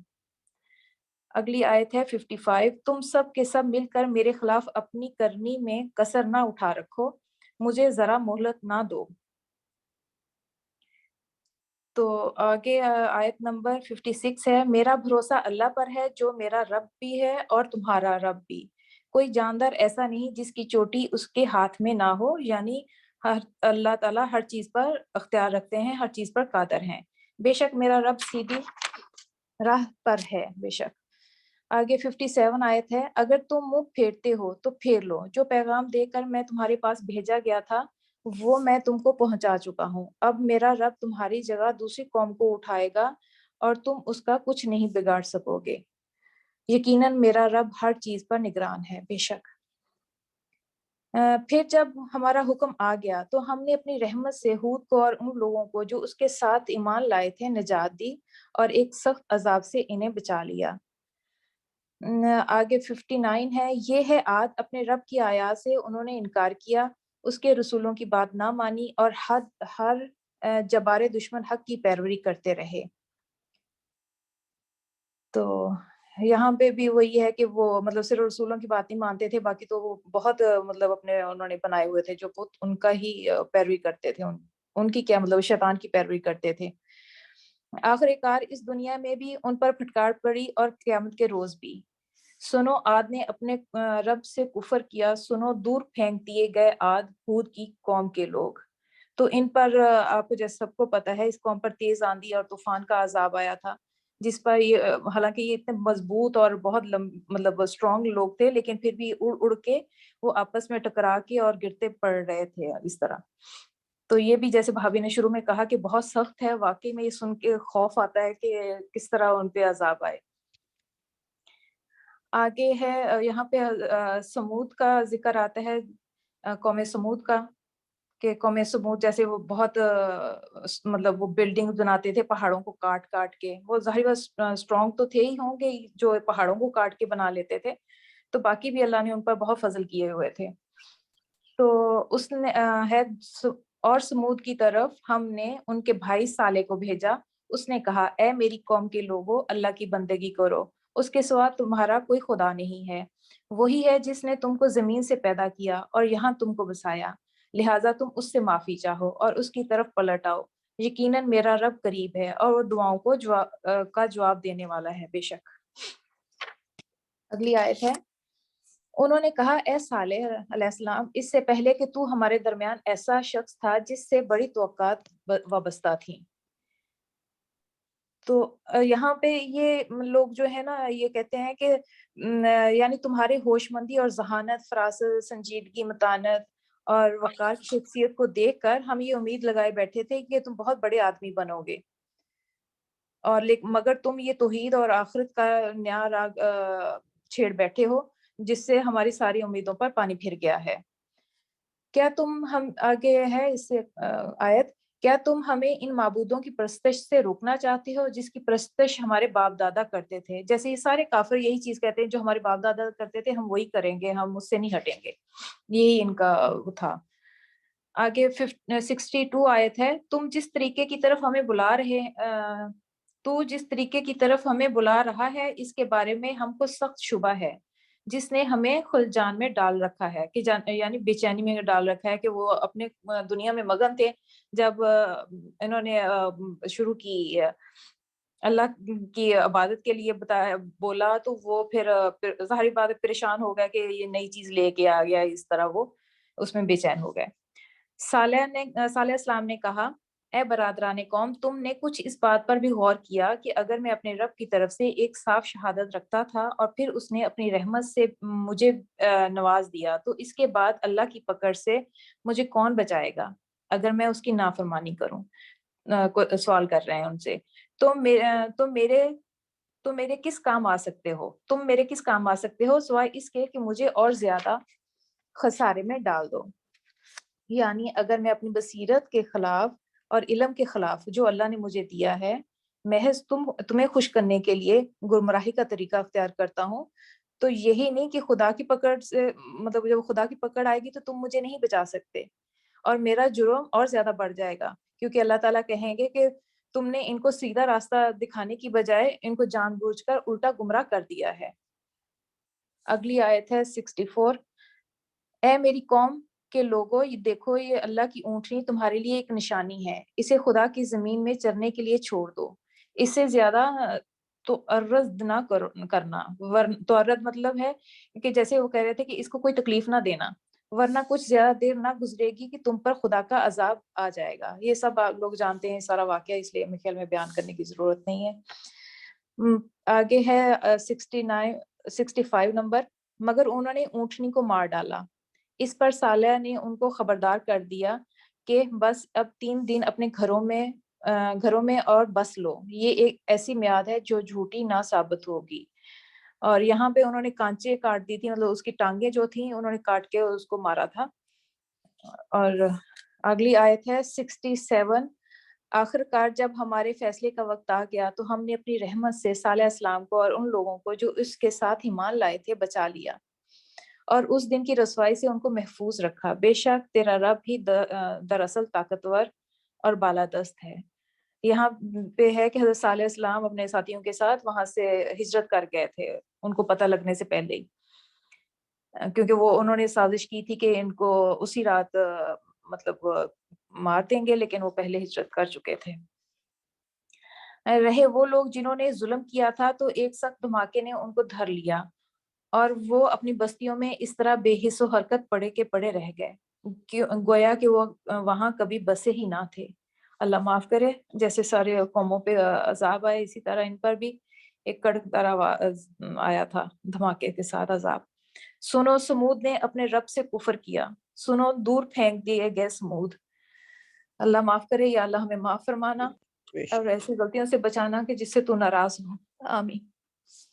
اب دیکھیں ایک اور قوم پھینک دی گئی، اللہ کی نظر میں کوئی اہمیت نہیں ہے، ساری کائنات کو ملیا میٹ کر پے در پے قومیں پھینکی جا رہی ہیں، اور ساری کی ساری۔ اور دیکھیں اس کی یہ جو آخری آیت ہے، بے شک تیرا رب ہی دراصل طاقتور اور بالادست ہے، کیونکہ وہ اپنے آپ کو طاقتور اور بالادست سمجھتے تھے نا کہ ہمیں کوئی کچھ کر نہیں سکتا، تو یہاں اللہ تعالیٰ بتا رہا ہے کہ طاقتور صرف اور اللہ ہے، قوی طاقتور بالادست صرف اور صرف اللہ ہے۔ بے شک۔ نیکسٹ۔ جی، پہلے ہم نے پڑھا حضرت نوح علیہ السلام کا، ان کی قوم کا قصہ، پھر تھے حضرت وہ ہود علیہ السلام کا، پھر حضرت صالح کا، اب آتا ہے حضرت لوط علیہ السلام کا قصہ۔ شروع کرتے ہیں۔ وَلَقَدْ جَاءَتْ رُسُلُنَا إِبْرَاهِيمَ بِالْبُشْرَىٰ قَالُوا سَلَامًا قَالَ سَلَامٌ فَمَا لَبِثَ أَن جَاءَ بِعِجْلٍ حَنِيذٍ۔ اور البتہ تحقیق ہمارے قاصد فرشتے ابراہیم کے پاس خوشخبری لے کر آئے، انہوں نے کہا آپ پر سلام ہو، ابراہیم نے کہا تم پر بھی سلام ہو، پھر دیر کیے بغیر وہ ایک بھنا ہوا بچڑا لے آیا۔ یہ تھا کہ وہ جب لوط علیہ السلام کی قوم کی طرف فرشتے بھیجے گئے تھے تو وہ جاتے ہوئے حضرت ابراہیم علیہ السلام کے پاس سے گزر کے گئے، کیونکہ حضرت ابراہیم علیہ السلام کے چچا حضرت لوط جو تھے وہ حضرت ابراہیم علیہ السلام کے چچا زاد بھائی تھے، اور حضرت لوط علیہ السلام کی بستی بحیرہ مردار کے جنوب مشرق میں تھی، جبکہ حضرت ابراہیم علیہ السلام فلسطین میں مقیم تھے۔ تو فرشتے سب سے پہلے حضرت ابراہیم علیہ السلام کے پاس آئے تھے، پھر آگے انہوں نے سلام کیا، حضرت ابراہیم نے بھی سلام کا جواب دیا، پھر ان کے لیے وہ ان کی ضیافت کے لیے ایک بچڑا لے آئے۔ حضرت ابراہیم بہت مہمان نواز تھے، انہیں نہیں پتا چلا کہ یہ فرشتے ہیں، انہیں لگا کہ مہمان آئے ہیں تو ان کی ضیافت کے لیے کھانا پینا لے آئے۔ اس سے یہ چیز ثابت ہوتی ہے کہ اگر کوئی مہمان آتا ہے تو اس سے پوچھنا نہیں چاہیے، جو بھی آپ کے پاس دستیاب ہو اسے پیش کر دینا چاہیے۔ آگے ترجمہ پڑھتے ہیں۔ پھر جب اس نے دیکھا کہ ان کے ہاتھ اس بچڑے کی طرف نہیں پہنچے تو انہیں اجنبی سمجھا اور دل میں خوف محسوس کیا۔ انہوں نے کہا ہم سے نہ ڈر، بے شک ہمیں تو قوم لوط کی طرف بھیجا گیا ہے۔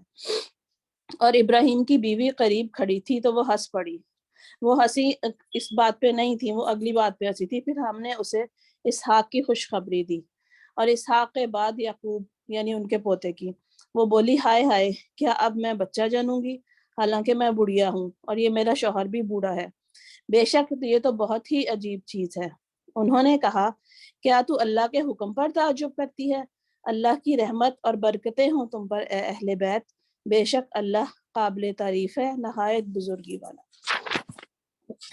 پھر جب ابراہیم سے خوف چلا گیا اور اس کے پاس خوشخبری آ گئی تو وہ ہم سے قوم لوط کی بابت جھگڑنے لگا، یعنی جب ان کا خوف دور ہو گیا تو پھر انہیں یہ پریشانی لاحق ہوئی کہ یہ ادھر جا رہے ہیں، ان کی قوم پہ عذاب آئے گا، تو وہاں تو میرا مطلب چچا زاد بھائی بھی ہے اور اس کی جو لوگ مسلمان ہوئے ہیں وہ بھی ہیں، اس لیے وہ ان کے بارے میں پوچھنے لگے۔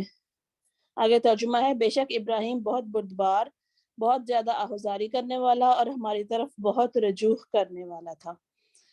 ہم نے کہا اے ابراہیم اس بات کو جانے دو، بے شک تمہارے رب کا حکم آ پہنچا ہے اور بے شک ان لوگوں پر ایسا عذاب آنے والا ہے جو ان سے پھیرا نہیں جائے گا۔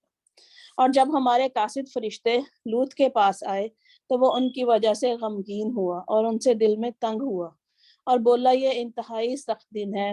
وہ اس لیے تنگ ہوئے اور غمگین ہوئے، انہیں اپنی قوم کا پتہ تھا، اور فرشتے چونکہ نوجوانوں کی خوبصورت نوجوانوں کی شکل میں آئے تھے تو انہیں پہلے ہی کھٹکا ہو گیا کہ اب مطلب یہ مشکل دن ہے، میں کیسے اسے مینج کروں گا۔ اور اس کی قوم کے لوگ دوڑتے ہوئے اس کے پاس آئے جبکہ وہ پہلے ہی سے برے عمل کرتے تھے۔ اس نے کہا اے میری قوم، یہ میری قوم کی بیٹیاں ہیں، ان سے نکاح کر لو، یہ تمہارے لیے پاکیزہ تر ہیں، لہٰذا تم اللہ سے ڈرو اور میرے مہمانوں میں مجھے رسوا نہ کرو۔ کیا تم میں کوئی بھی بھلا آدمی نہیں؟ انہوں نے کہا یقیناً تو جانتا ہے کہ ہمارے لیے تیری قوم کی بیٹیوں میں کوئی دلچسپی نہیں، اور بلا شبہ تو یقیناً جانتا ہے جو ہم چاہتے ہیں۔ اس لوط نے کہا کاش میرے لیے تمہارے مقابلے میں کوئی قوت ہوتی یا میں کسی مضبوط سہارے کی پناہ لیتا۔ قوت ہوتی مطلب کہ یا تو میں اتنا طاقتور ہوتا یا میرے پاس وسائل کی قوت ہوتی یا اولاد کی کہ میں تمہیں اس چیز سے روک سکتا، یا پھر میں کسی مضبوط قبیلے خاندان سے تعلق رکھتا ہوتا۔ یعنی وہ بہت بے بس ہو کے اس طرح کی بات کر رہے تھے کہ اب میں کیا کروں۔ فرشتوں نے کہا اے لوط بے شک ہم تیرے رب کے قاصد ہیں، وہ تیری طرف ہرگز نہیں پہنچیں گے، چنانچہ تو اپنے گھر والوں کو رات کے کسی حصے میں لے چل اور تم میں سے کوئی پیچھے مڑ کر نہ دیکھے سوائے تیری بیوی کے، بے شک اسے وہ عذاب پہنچنے والا ہے جو ان لوگوں کو پہنچے گا، بے شک ان کے وعدے کا وقت قریب ہے، وقت صبح ہے، کیا صبح قریب نہیں؟ پھر جب ہمارا حکم آ گیا تو ہم نے اس بستی کے اوپر والے حصے کو نیچے والا حصہ کر دیا، یعنی اس کو اپ سائڈ ڈاؤن کر دیا، اور ان پر کھنگر کے پتھر تہ بتہ برسائے جو تمہارے رب کے ہاں سے نشان زدہ تھے، اور وہ پتھر یا بستی ان ظالموں قریش مکہ سے دور نہیں ہے۔ یہاں یہ حضرت لوط علیہ السلام کی قوم کا قصہ ختم ہو گیا، آگے شروع ہو رہا ہے مدین کے لوگوں کا قصہ، حضرت شعیب علیہ السلام کی قوم کا ترجمہ ہے، اور ہم نے مدین والوں کی طرف ان کے بھائی شعیب کو بھیجا، اس نے کہا اے میری قوم تم اللہ کی عبادت کرو، اس کے سوا تمہارا کوئی معبود نہیں، اور تم ناپ تول کم نہ کرو۔ اس میں پیغمبروں کی عبادت کا یہ ایک وہ ہے اسٹریٹجی، سب سے پہلے اللہ کی وحدانیت کا لوگوں کو بتاتے ہیں، ان کا اس کا پیغام دیتے ہیں، اس کے بعد جو قوم میں اخلاقی برائی ہوتی ہے اس کی طرف ان کا وہ رجحان ہوتا ہے، انہیں اس سے منع کرتے ہیں۔ یعنی پہلے اللہ کی وحدانیت کا بتایا، اس کے بعد ان میں یہ کمی تھی کہ وہ ان کے خرید و فروخت کے پیمانے ڈیفرنٹ تھے، تو اس لیے انہیں ان کی طرف اشارہ کیا کہ تم ناپ تول میں کمی نہ کرو، بے شک میں تمہیں خوشحال دیکھتا ہوں، یعنی تم تو پہلے ہی تم پر اللہ کا فضل ہے، تم آسودہ لوگ ہو، تمہیں کیا ضرورت ہے یہ سب کرنے کی، اور بے شک مجھے تم پر گھیرنے والے عذاب کے دن سے خوف آتا ہے، اور اے میری قوم تم ناپ اور تول انصاف سے پورا کیا کرو، اور لوگوں کو ان کی چیزیں کم نہ دیا کرو، اور تم زمین میں فسادی بن کر نہ پھرو، اللہ کی بچت یعنی جو جائز نفع تم لوگوں کو ہوتا ہے تمہارے لیے بہتر ہے اگر تم مومن ہو، میں تم پر محافظ نہیں ہوں۔ انہوں نے کہا اے شعیب کیا تیری نماز تجھے یہ حکم سکھاتی ہے کہ ہم ان معبودوں کو چھوڑ دیں جن کو ہمارے باپ دادا پوچھتے رہے، یا اپنے مالوں میں وہ نہ کریں جو کرنا چاہیں؟ یہ وہی بات پھر جو پہلے سب نے جو حجتیں دی وہی اب یہیں پہ ہے کہ ہم اپنے باپ دادا کے معبودوں کو کیوں چھوڑیں، اور مال بھی ہماری مرضی، ہم جو کرنا چاہیں کریں۔ بلا شبہ تو بڑا نرم مزاج، بڑا سمجھدار ہے، یہ ان کا مذاق اڑانے کے طور پہ کہہ رہے ہیں۔ اس شعیب نے کہا اے میری قوم بھلا بتاؤ تو اگر میں اپنے رب کی طرف سے واضح دلیل پر ہوں اور اس نے مجھے اپنی طرف سے اچھا رزق دیا ہے، یعنی مجھے بھلائی کا پیغام تم لوگوں تک پہنچانے کے لیے پیغمبر منتخب کیا ہے، تو کیسے اس کی نافرمانی کروں؟ اور میں یہ نہیں چاہتا کہ تمہاری مخالفت کروں، اس طرح کے وہ کام کروں جن سے تمہیں روکتا ہوں، میں کچھ نہیں چاہتا سوائے تمہاری اصلاح کے جہاں تک مجھ سے ہو سکے، اور مجھے اس کی توفیق ملنا اللہ کی مدد کے سوا ممکن نہیں، میں نے اسی پر بھروسہ کیا ہے اور اسی کی طرف رجوع کرتا ہوں۔ اور اے میری قوم میری مخالفت تمہیں ایسے کام پر نہ اکسائے کہ تم پر ویسا عذاب آئے جیسا قوم نوح، قوم ہود یا قوم صالح پر آیا تھا، اور لوط کی قوم کا علاقہ بھی تم سے کچھ دور نہیں، اور تم اپنے رب سے بخشش مانگو پھر اسی کی طرف توبہ کرو، بے شک میرا رب بڑا رحم کرنے والا نہایت محبت کرنے والا ہے۔ انہوں نے کہا اے شعیب تو جو کہتا ہے ہم اس میں سے بہت کچھ نہیں سمجھتے، یہ بھی وہ جان بوجھ کے اس بات سے کہہ رہے تھے، حالانکہ ایسی مشکل بات تو تھی نہیں، اور بے شک ہم تجھے اپنے درمیان کمزور دیکھتے ہیں، اور اگر تیرا قبیلہ نہ ہوتا تو ہم یقیناً تجھے سنسار کر دیتے، اور تو ہم پر کوئی غلبہ نہیں رکھتا۔ یہ اس لیے کہ ان کا قبیلہ جو باقی دوسرے قبیلوں کی نسبت تھوڑا سا کمزور تھا، لیکن پھر بھی جو حضرت شعیب علیہ السلام کے قبیلے کے لوگ تھے وہ بھی یہی سب خرابیاں کرتے تھے، ناپ تول میں کمی کرتے تھے اور بتوں کو پوجتے تھے، اس لیے وہ ان کے قبیلے کی عزت رکھتے ہوئے حضرت شعیب علیہ السلام کو کچھ نہیں کہہ رہے تھے۔ شعیب نے کہا اے میری قوم کیا میرا قبیلہ تم پر اللہ سے زیادہ دباؤ والا ہے، اور تم نے اس اللہ کو اپنی پیٹھ پیچھے ڈال رکھا ہے، بے شک تم جو عمل کرتے ہو میرا رب انہیں گھیرنے والا ہے۔ اور اے میری قوم تم اپنی جگہ عمل کرو، بے شک میں بھی عمل کر رہا ہوں، جلد تم جان لوگے کہ کس کو رسوا کن عذاب آتا ہے اور کون جھوٹا ہے، اور تم انتظار کرو، بے شک میں بھی تمہارے ساتھ منتظر ہوں۔ اور جب ہمارا حکم آیا تو ہم نے نجات دی شعیب کو اور اس کے ساتھ ایمان لانے والوں کو اپنی رحمت سے، اور جن لوگوں نے ظلم کیا تھا انہیں زبردست چیخ نے آ پکڑا، اور وہ اپنے گھروں میں اوندے پڑے رہ گئے، یعنی وہ اتنی زبردست چیخ تھی کہ ان کے دل جو ہے وہ پھٹ گئے اور وہیں کے وہیں وہ مردہ ہو گئے، جیسے وہ ان میں کبھی بسے ہی نہ تھے۔ سنو پھٹکار ہے اہل مدین پر جیسے سمود پر پھٹکار پڑی۔ استغفر اللہ، صدق اللہ العظیم۔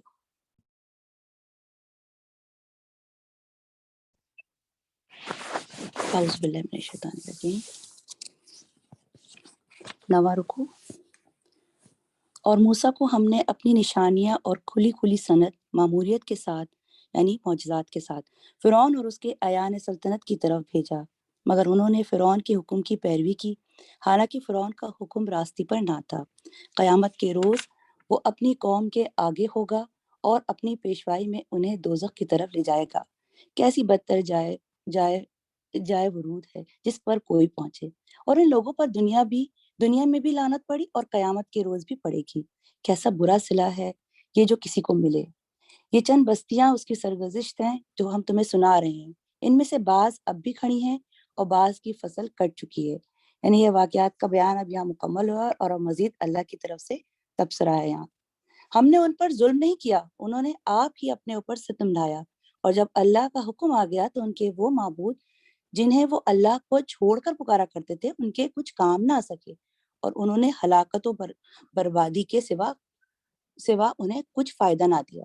یعنی کہ وہ جن جھوٹے معبودوں پر وہ تکیہ کیے ہوئے تھے وہ کچھ کام نہیں آئے ان کے، اور جسے اپنے ہاتھوں سے مٹی کے بت کھڑے کر کے ان سے وہ امیدیں رکھتے تھے، وہ بے بس تھے نا، لازمی بات ہے. تو بے بس کو پکارنا، اس پر توکل کرنا اور اسی سے امیدیں رکھنا اور اس کو معبود بنانا، تو یہ تو پلے درجے کی گمراہی اور نقصان کی بات ہے نا. تو وہ یہاں پر یہ بات کی جا رہی ہے. اگلی آیت ہے، اور تیرا رب جب کسی ظالم بستی کو پکڑتا ہے تو پھر اس کی پکڑ ایسی ہی ہوا کرتی ہے. فی الواقع اس کی پکڑ بڑی سخت اور دردناک ہوتی ہے.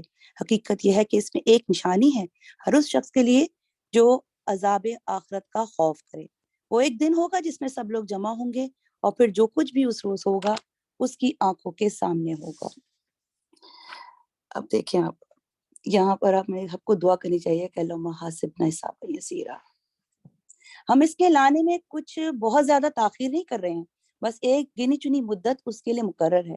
جب وہ آئے گا تو کسی کو بات کرنے کی مجال نہ ہوگی الا یہ کہ خدا کی اجازت سے کچھ عرض کرے. یعنی کہ وہاں پر جو بھی لوگ بیٹھے گا وہاں پہ لوگ سمجھ رہے ہوں گے کہ جیسے جو جھوٹے معبودوں کو پوچھتے تھے تو ان کو لگے گا یہاں ہماری سفارش کی جائے گی. جن کو ہم پوچھتے تھے جو ہمارے بزرگ تھے وہ آئیں گے اور ہماری سفارش کریں گے، اور کیونکہ وہ تو اللہ میں کی چہیتے ہیں، لازمی بات ہے ہمیں تو مل جائے گی اور جنت کے سامنے وہ مطلب راستے میں بیٹھ جائیں گے.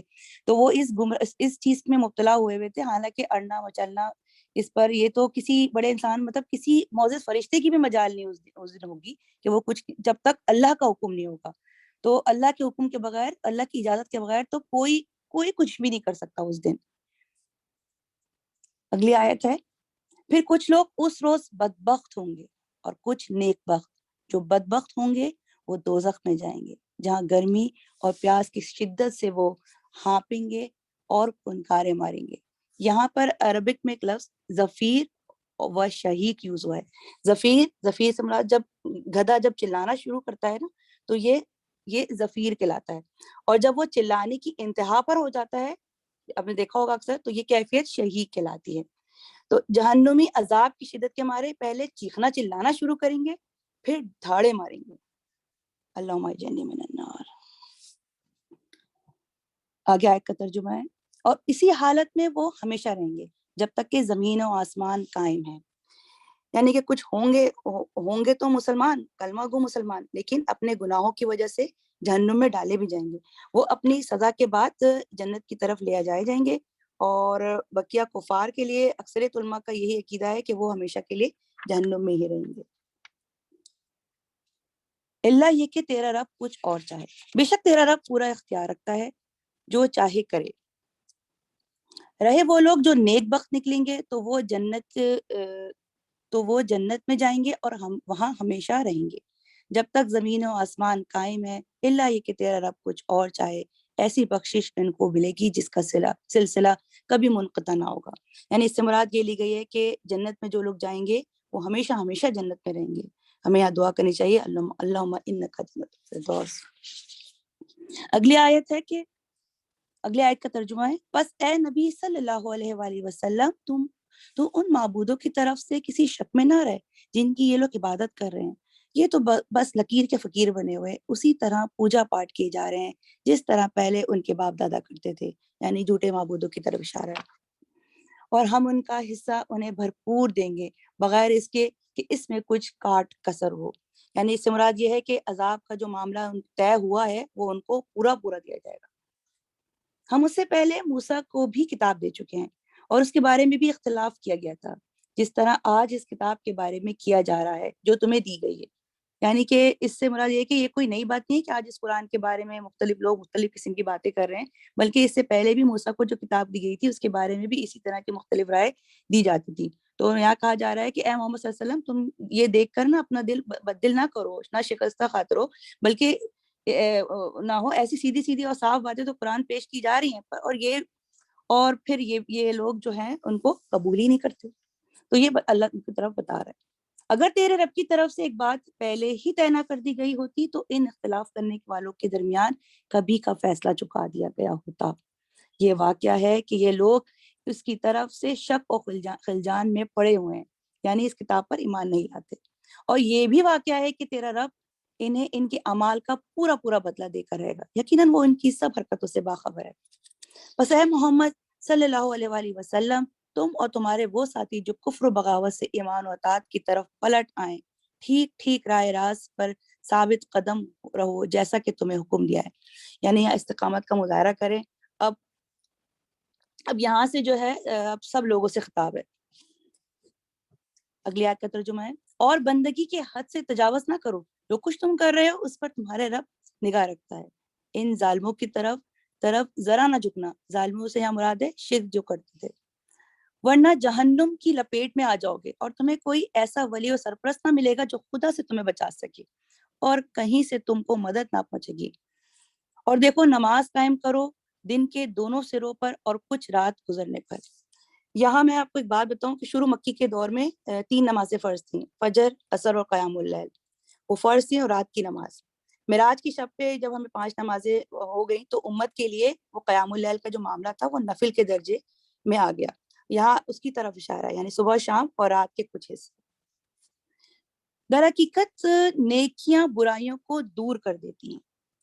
اب اس کا کیا مطلب ہے کہ کبیرہ گناہ ہوں گے، ہونے کے لیے تو سچی توبہ بھی چاہیے اور اس کا پلٹنا بھی ضروری ہے، لیکن جو چھوٹے چھوٹے گناہ ہوں گے نا، اللہ تعالیٰ نیکیوں سے اسے معاف کر دیتا ہے۔ مثلا حدیث میں ذکر بھی ہے کہ مسلم شریف کی روایت ہے، بندہ وضو کرتا ہے تو وضو کے اعضاء کے گناہ معاف ہو جاتے ہیں، بندہ نماز کی طرف قدم اٹھاتا ہے تو اس کو ہر قدم پہ نیکی ملتی ہے، اس کے گناہ معاف ہو جاتے ہیں۔ ایک جمعے سے لے کر دوسرے جمعے تک کے جو گناہ ہیں، اگلے جمعے تک کا جو ہے اس کے گناہ معاف کر دیے جاتے ہیں۔ تو اسی لیے ہمیں بھی اپنی نیکیوں میں اضافہ کرتے رہنا چاہیے۔ یہ ایک یاد دہانی ہے ان لوگوں کے لیے جو خدا کو یاد رکھنے والے ہیں، اور صبر کر، اللہ نیکی کرنے والوں کا اجر کبھی ضائع نہیں کرتا۔ پھر کیوں نہ ان قوموں میں سے جو تم سے پہلے گزر چکی ہیں ایسے اہل خیر موجود رہے جو لوگوں کو زمین میں فساد برپا کرنے سے روکتے، ایسے لوگ نکلے بھی تو بہت کم، جن کو ہم نے ان قوموں میں سے بچا لیا۔ یعنی کہ اس کا مطلب یا کیا مطلب ہے؟ نہیں ان المنکر کا فریضہ اور اس کی اہمیت، یعنی کہ اصحاب خیر کے جو کام کرنے کا اصل کام کیا ہے کہ برائیوں سے لوگوں کو روکنا، اور ہم امت کا بھی کیا کام ہے کہ نیکی کا حکم دینا اور بدی سے روکنا۔ یعنی اصحاب صف ہفتے والوں کا جو واقعہ ہم نے پڑھا تھا، تو کیا تھا، وہ کون بچائے گا؟ یہ برائیوں سے روکنے والا ہی تو بچائے گا، اور وہی بات یہاں پر آ رہی ہے۔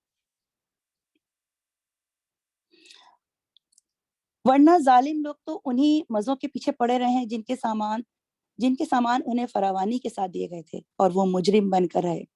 تیرا رب ایسا نہیں ہے کہ بستیوں کو ناحق تباہ کر دے، حالانکہ ان کے باشندے اصلاح کرنے والے ہیں۔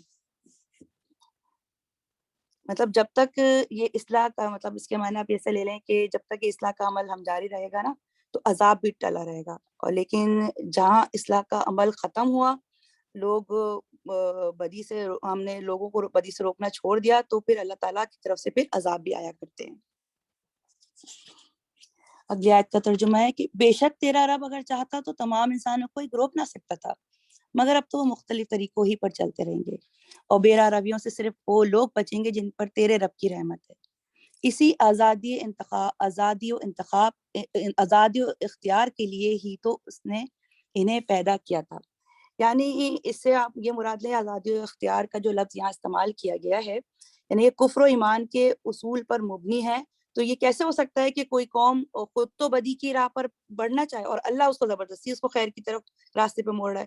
یعنی کہ عمل کا موقع اللہ نے دیا ہے، چوائس دی ہے اللہ نے. تو یہاں پر یہ بات کو واضح کی جا رہی ہے کہ اللہ آپ کو چوائس دے رہا ہے اس چیز کے لیے، اللہ زبردستی نہیں کر رہا آپ کے ساتھ.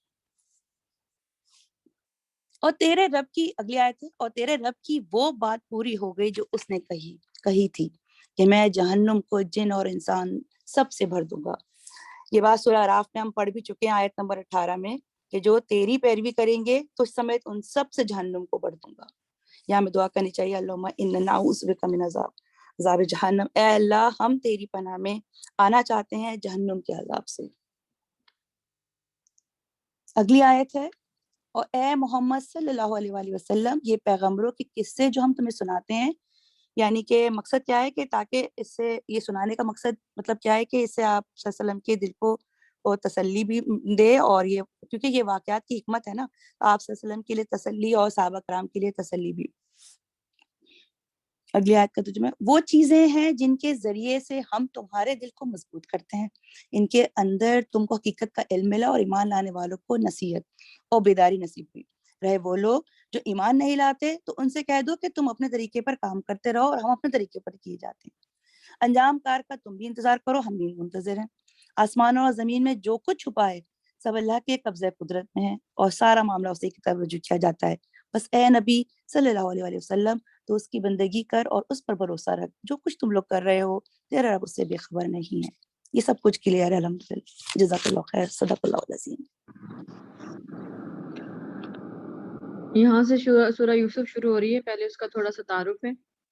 اس صورت کے مضمون سے ظاہر ہوتا ہے کہ یہ مکہ کے آخری جو دور تھا اس میں نازل ہوئی ہوگی، کہ جب قریش مکہ آپ صلی اللہ علیہ وسلم کو نعوذ باللہ قتل کرنے کا ارادہ رکھتے تھے، یا جلا وطنی کا سوچ رہے تھے، یا ان کو قید کرنا چاہ رہے تھے. اور یہ سوال بھی یہودیوں کے اشارے پر انہوں نے کیا ہوگا کہ آپ صلی اللہ علیہ وسلم سے امتحان لینا ہے اور ان سے پوچھنا ہے کہ بنی اسرائیل مصر سے کیوں گئے تھے، کیونکہ اہل عرب اس قصے سے نا واقف تھے اور آپ صلی اللہ علیہ وسلم کی زبان سے بھی کبھی اس کا ذکر نہیں ہوا تھا، اور اس کی روایات بھی عرب میں موجود نہیں تھی، نہ انہوں نے پہلے کبھی سنی تھی. اسی کی طرف اللہ تعالیٰ نے صرف یہی نہیں کیا کہ اس قصے کو آپ صلی اللہ علیہ وسلم کی زبان پہ جاری کیا، بلکہ کفار مکہ کا جو سلوک آپ صلی اللہ علیہ وسلم کے ساتھ ہو رہا تھا اس کے احوال بھی ان کے سامنے بتا دیا، اور ان کو بتایا کہ آپ وہی سلوک کر رہے ہیں جو برادران یوسف نے ان کے ساتھ کیا تھا. پھر آگے قرآن مجید نے ایک شریک پیش گوئی بھی کی کہ حضرت یوسف علیہ السلام کی طرح آپ صلی اللہ علیہ وآلہ وسلم کو بھی فتح مکہ کے بعد وہی عروج ملا، وہی اقتدار نصیب ہوا جو جب فتح مکہ ہوا. تو آپ صلی اللہ علیہ وآلہ وسلم نے قریش مکہ سے کہا کہ تمہارا کیا خیال ہے کہ میں تمہارے ساتھ کیا معاملہ کروں گا. انہوں نے کہا آپ ایک عالی ظرف بھائی ہیں اور ایک عالی ظرف بھائی کے بیٹے ہیں. تو آپ صلی اللہ علیہ وآلہ وسلم نے فرمایا میں تمہیں وہی جواب دیتا ہوں جو یوسف نے اپنے بھائیوں کو دیا تھا کہ آج تم پر کوئی گرفت نہیں، جاؤ تمہیں معاف کیا. آگے پھر اس قصے سے قرآن حکیم ایک اور گہری حقیقت سے انکشاف کر رہا ہے کہ اللہ جو کام کرنا چاہتا ہے وہ بہرحال پورا ہو کر رہتا ہے. انسان اپنی تدبیروں سے اس کے منصوبوں کو روکنے اور بدلنے میں کامیاب نہیں ہو سکتا، اور اللہ جسے اٹھانا چاہے اسے کوئی گرا نہیں سکتا، اور جب گرانا چاہے تو اللہ کے سوا کوئی اٹھا نہیں سکتا اس کو.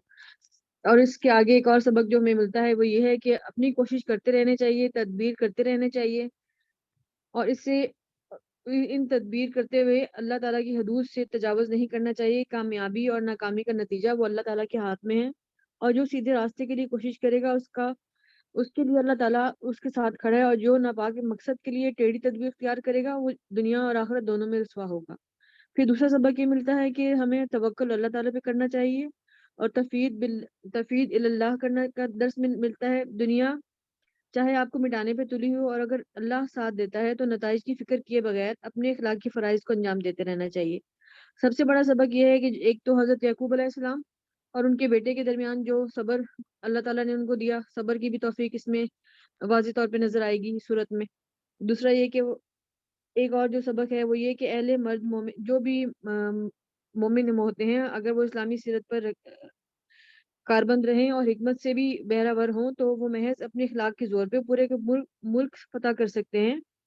اور جیسے کہ حضرت یوسف علیہ السلام کے ساتھ ہوا کہ کم عمر میں ہی وہ غلامی کی زنجیروں میں بند گئے تھے، اور اس کے بعد ان کو ایک شدید اخلاقی جرم کے الزام میں قید کر دیا گیا اور اس قید کی مدت بھی کوئی نہیں تھی. اس کے باوجود محض انہوں نے اپنے اخلاق اور اپنے ایمان کے بلبوتے پر اپنے آپ کو منوایا اور اسی دوران انہوں نے پہلی دفعہ بتایا کہ میں نبی ہوں، اللہ کا پیغمبر ہوں، اور اسی طرح یہ اخلاق کی بدولت ہی پورے ملک پر فاتح کے طور پہ سامنے نظر آئے. اور اس کے بعد ان کا اپنے بھائیوں سے، اپنے والد صاحب سے ملاقات ہوئی. آگے اس کا پورا ذکر اس میں موجود ہے. آگے رکو شروع کرتے ہیں. بسم اللہ الرحمن الرحیم. الف لام را تلک آیات الکتاب المبین. یہ حروف مقطعات ہیں.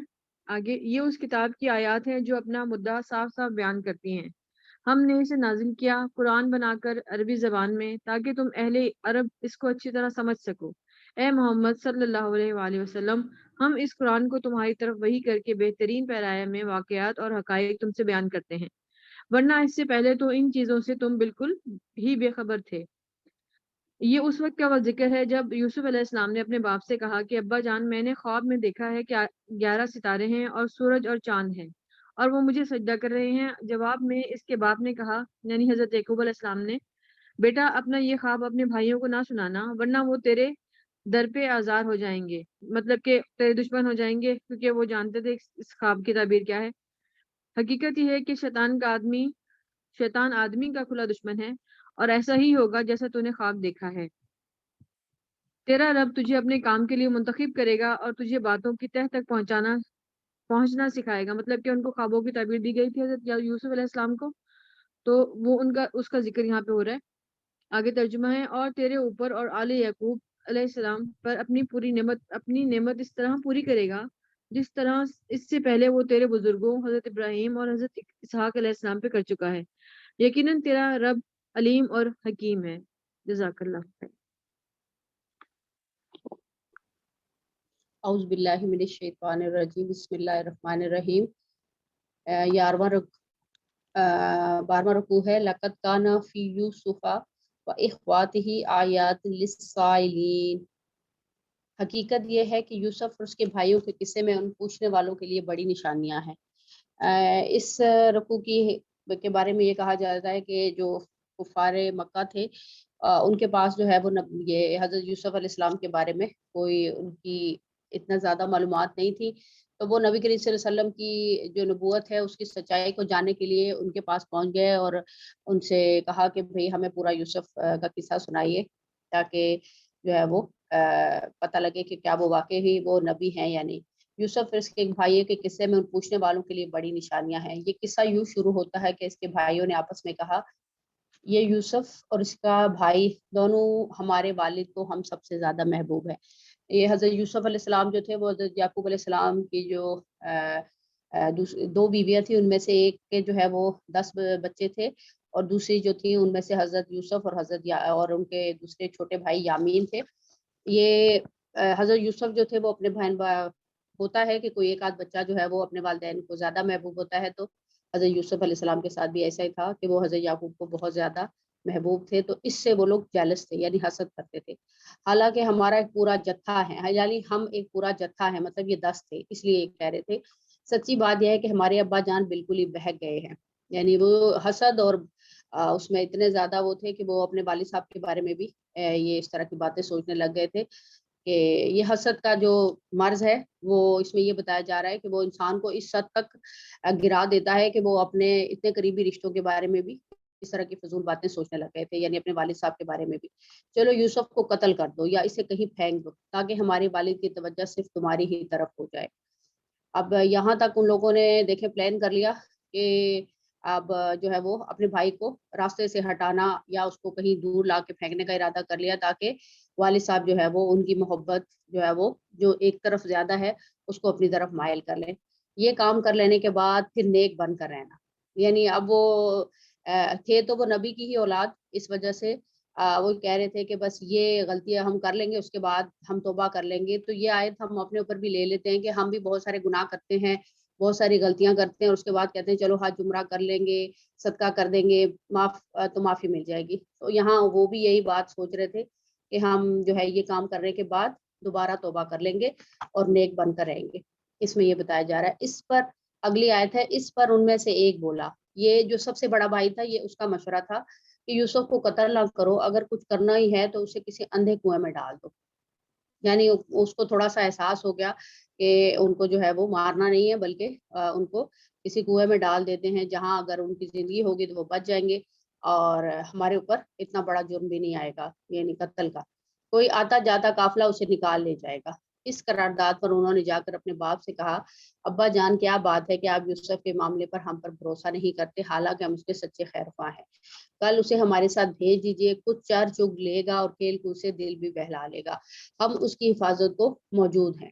اب انہوں نے پوری پلاننگ کے ساتھ اپنے والد صاحب کو جو ہے وہ اس چیز پر مائل کیا کہ ہمیں اس کو ساتھ لے جانے کی، حضرت یوسف کو ساتھ لے جانے کی اجازت دی جائے، اور ساتھ میں یہ وعدہ بھی لے لیا. لیکن دیکھیں کہ وہ نبی تھے، حضرت یعقوب علیہ السلام بھی ایک ان کو پتا تھا، یعنی ان کو پہلے معلوم ہو چکا تھا کہ کچھ نہ کچھ میرے بیٹے کے ساتھ ہونے والا ہے، لیکن اس کے باوجود بھی انہوں نے صبر کے ساتھ جو ہے وہ ان کو اپنے بیٹے کو ان کے ساتھ باپ نے کہا تمہارا اسے لے جانا مجھے شاک گزرتا ہے. یعنی ان کو اندیشہ تھا کہ کچھ نہ کچھ ہو جائے گا، لیکن پھر مجھ کو اندیشہ ہے کہ کہیں اسے بھیڑیا نہ پھاڑ کھائے جبکہ تم اس سے غافل ہو. یعنی وہ اپنی جو ہے وہ تشویش بتا رہے ہیں کہ مجھے یہ، کیونکہ ان کو خبر ہو چکی تھی، دل کے حالت ان کو معلوم تھی. انہوں نے جواب دیا، اگر ہمارے ہوتے اسے بھیڑیے نے کھا لیا جبکہ ہم ایک جتھا ہیں تب تو ہم بڑے ہی نکمے ہوں گے.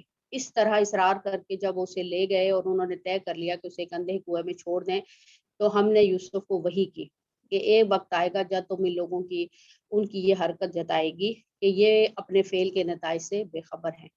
اب یہاں پر جو ہے وہ یوسف علیہ السلام کے بارے میں یہ بتایا جا رہا ہے کہ یوسف علیہ السلام جو تھے ان کی جو ہے وہ ان کا وہیں پر جو ہے وہ نبی ہونا ثابت ہو گیا کہ اللہ کی طرف سے ان کو وہی نازل ہوگی جس نے ان کے اوپر سکونت طاری کر دی کہ جو کنواں جہاں پر 1 گھنٹہ گزارنا بھی مشکل تھا وہاں انہوں نے 3 دن گزارے. 3 دن وہ اس کنویں میں، کہا جاتا ہے کہ وہ 3 دن اس کنویں میں لٹکے رہے.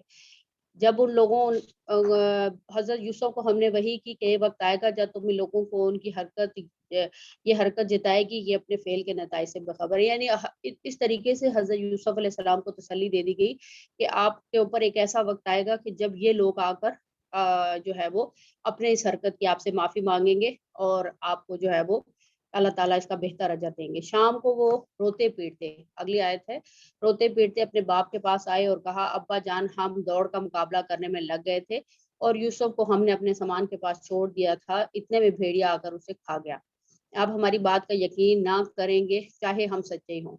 دیکھیں اب یہاں پر بھی وہ لوگ جانتے تھے کہ ان کے والد کے دل میں جو شک پہلے سے موجود تھا اس کی وجہ سے وہ ان کی بات پر یقین تو نہیں کریں گے، لیکن پھر بھی انہوں نے ایک جھوٹا بہانہ گھڑ کے اور اس پر بھی دیکھیں صبر دیکھیں حضرت یعقوب علیہ السلام کا کہ اس پر بھی وہ اللہ کے جو ہے وہ اس بات پہ بھی انہوں نے اللہ کی طرف جو ہے وہ رجوع کیا اور خود کو خاموشی کے ساتھ ان کی یہ ساری باتیں برداشت کر لی. اور وہ یوسف کی قمیض پر جھوٹ موٹ کا خون لگا کر لے آئے. یہ سن کر ان کے باپ نے کہا، بلکہ تمہارے نفس نے تمہارے لیے ایک بڑے کام کو آسان بنا دیا.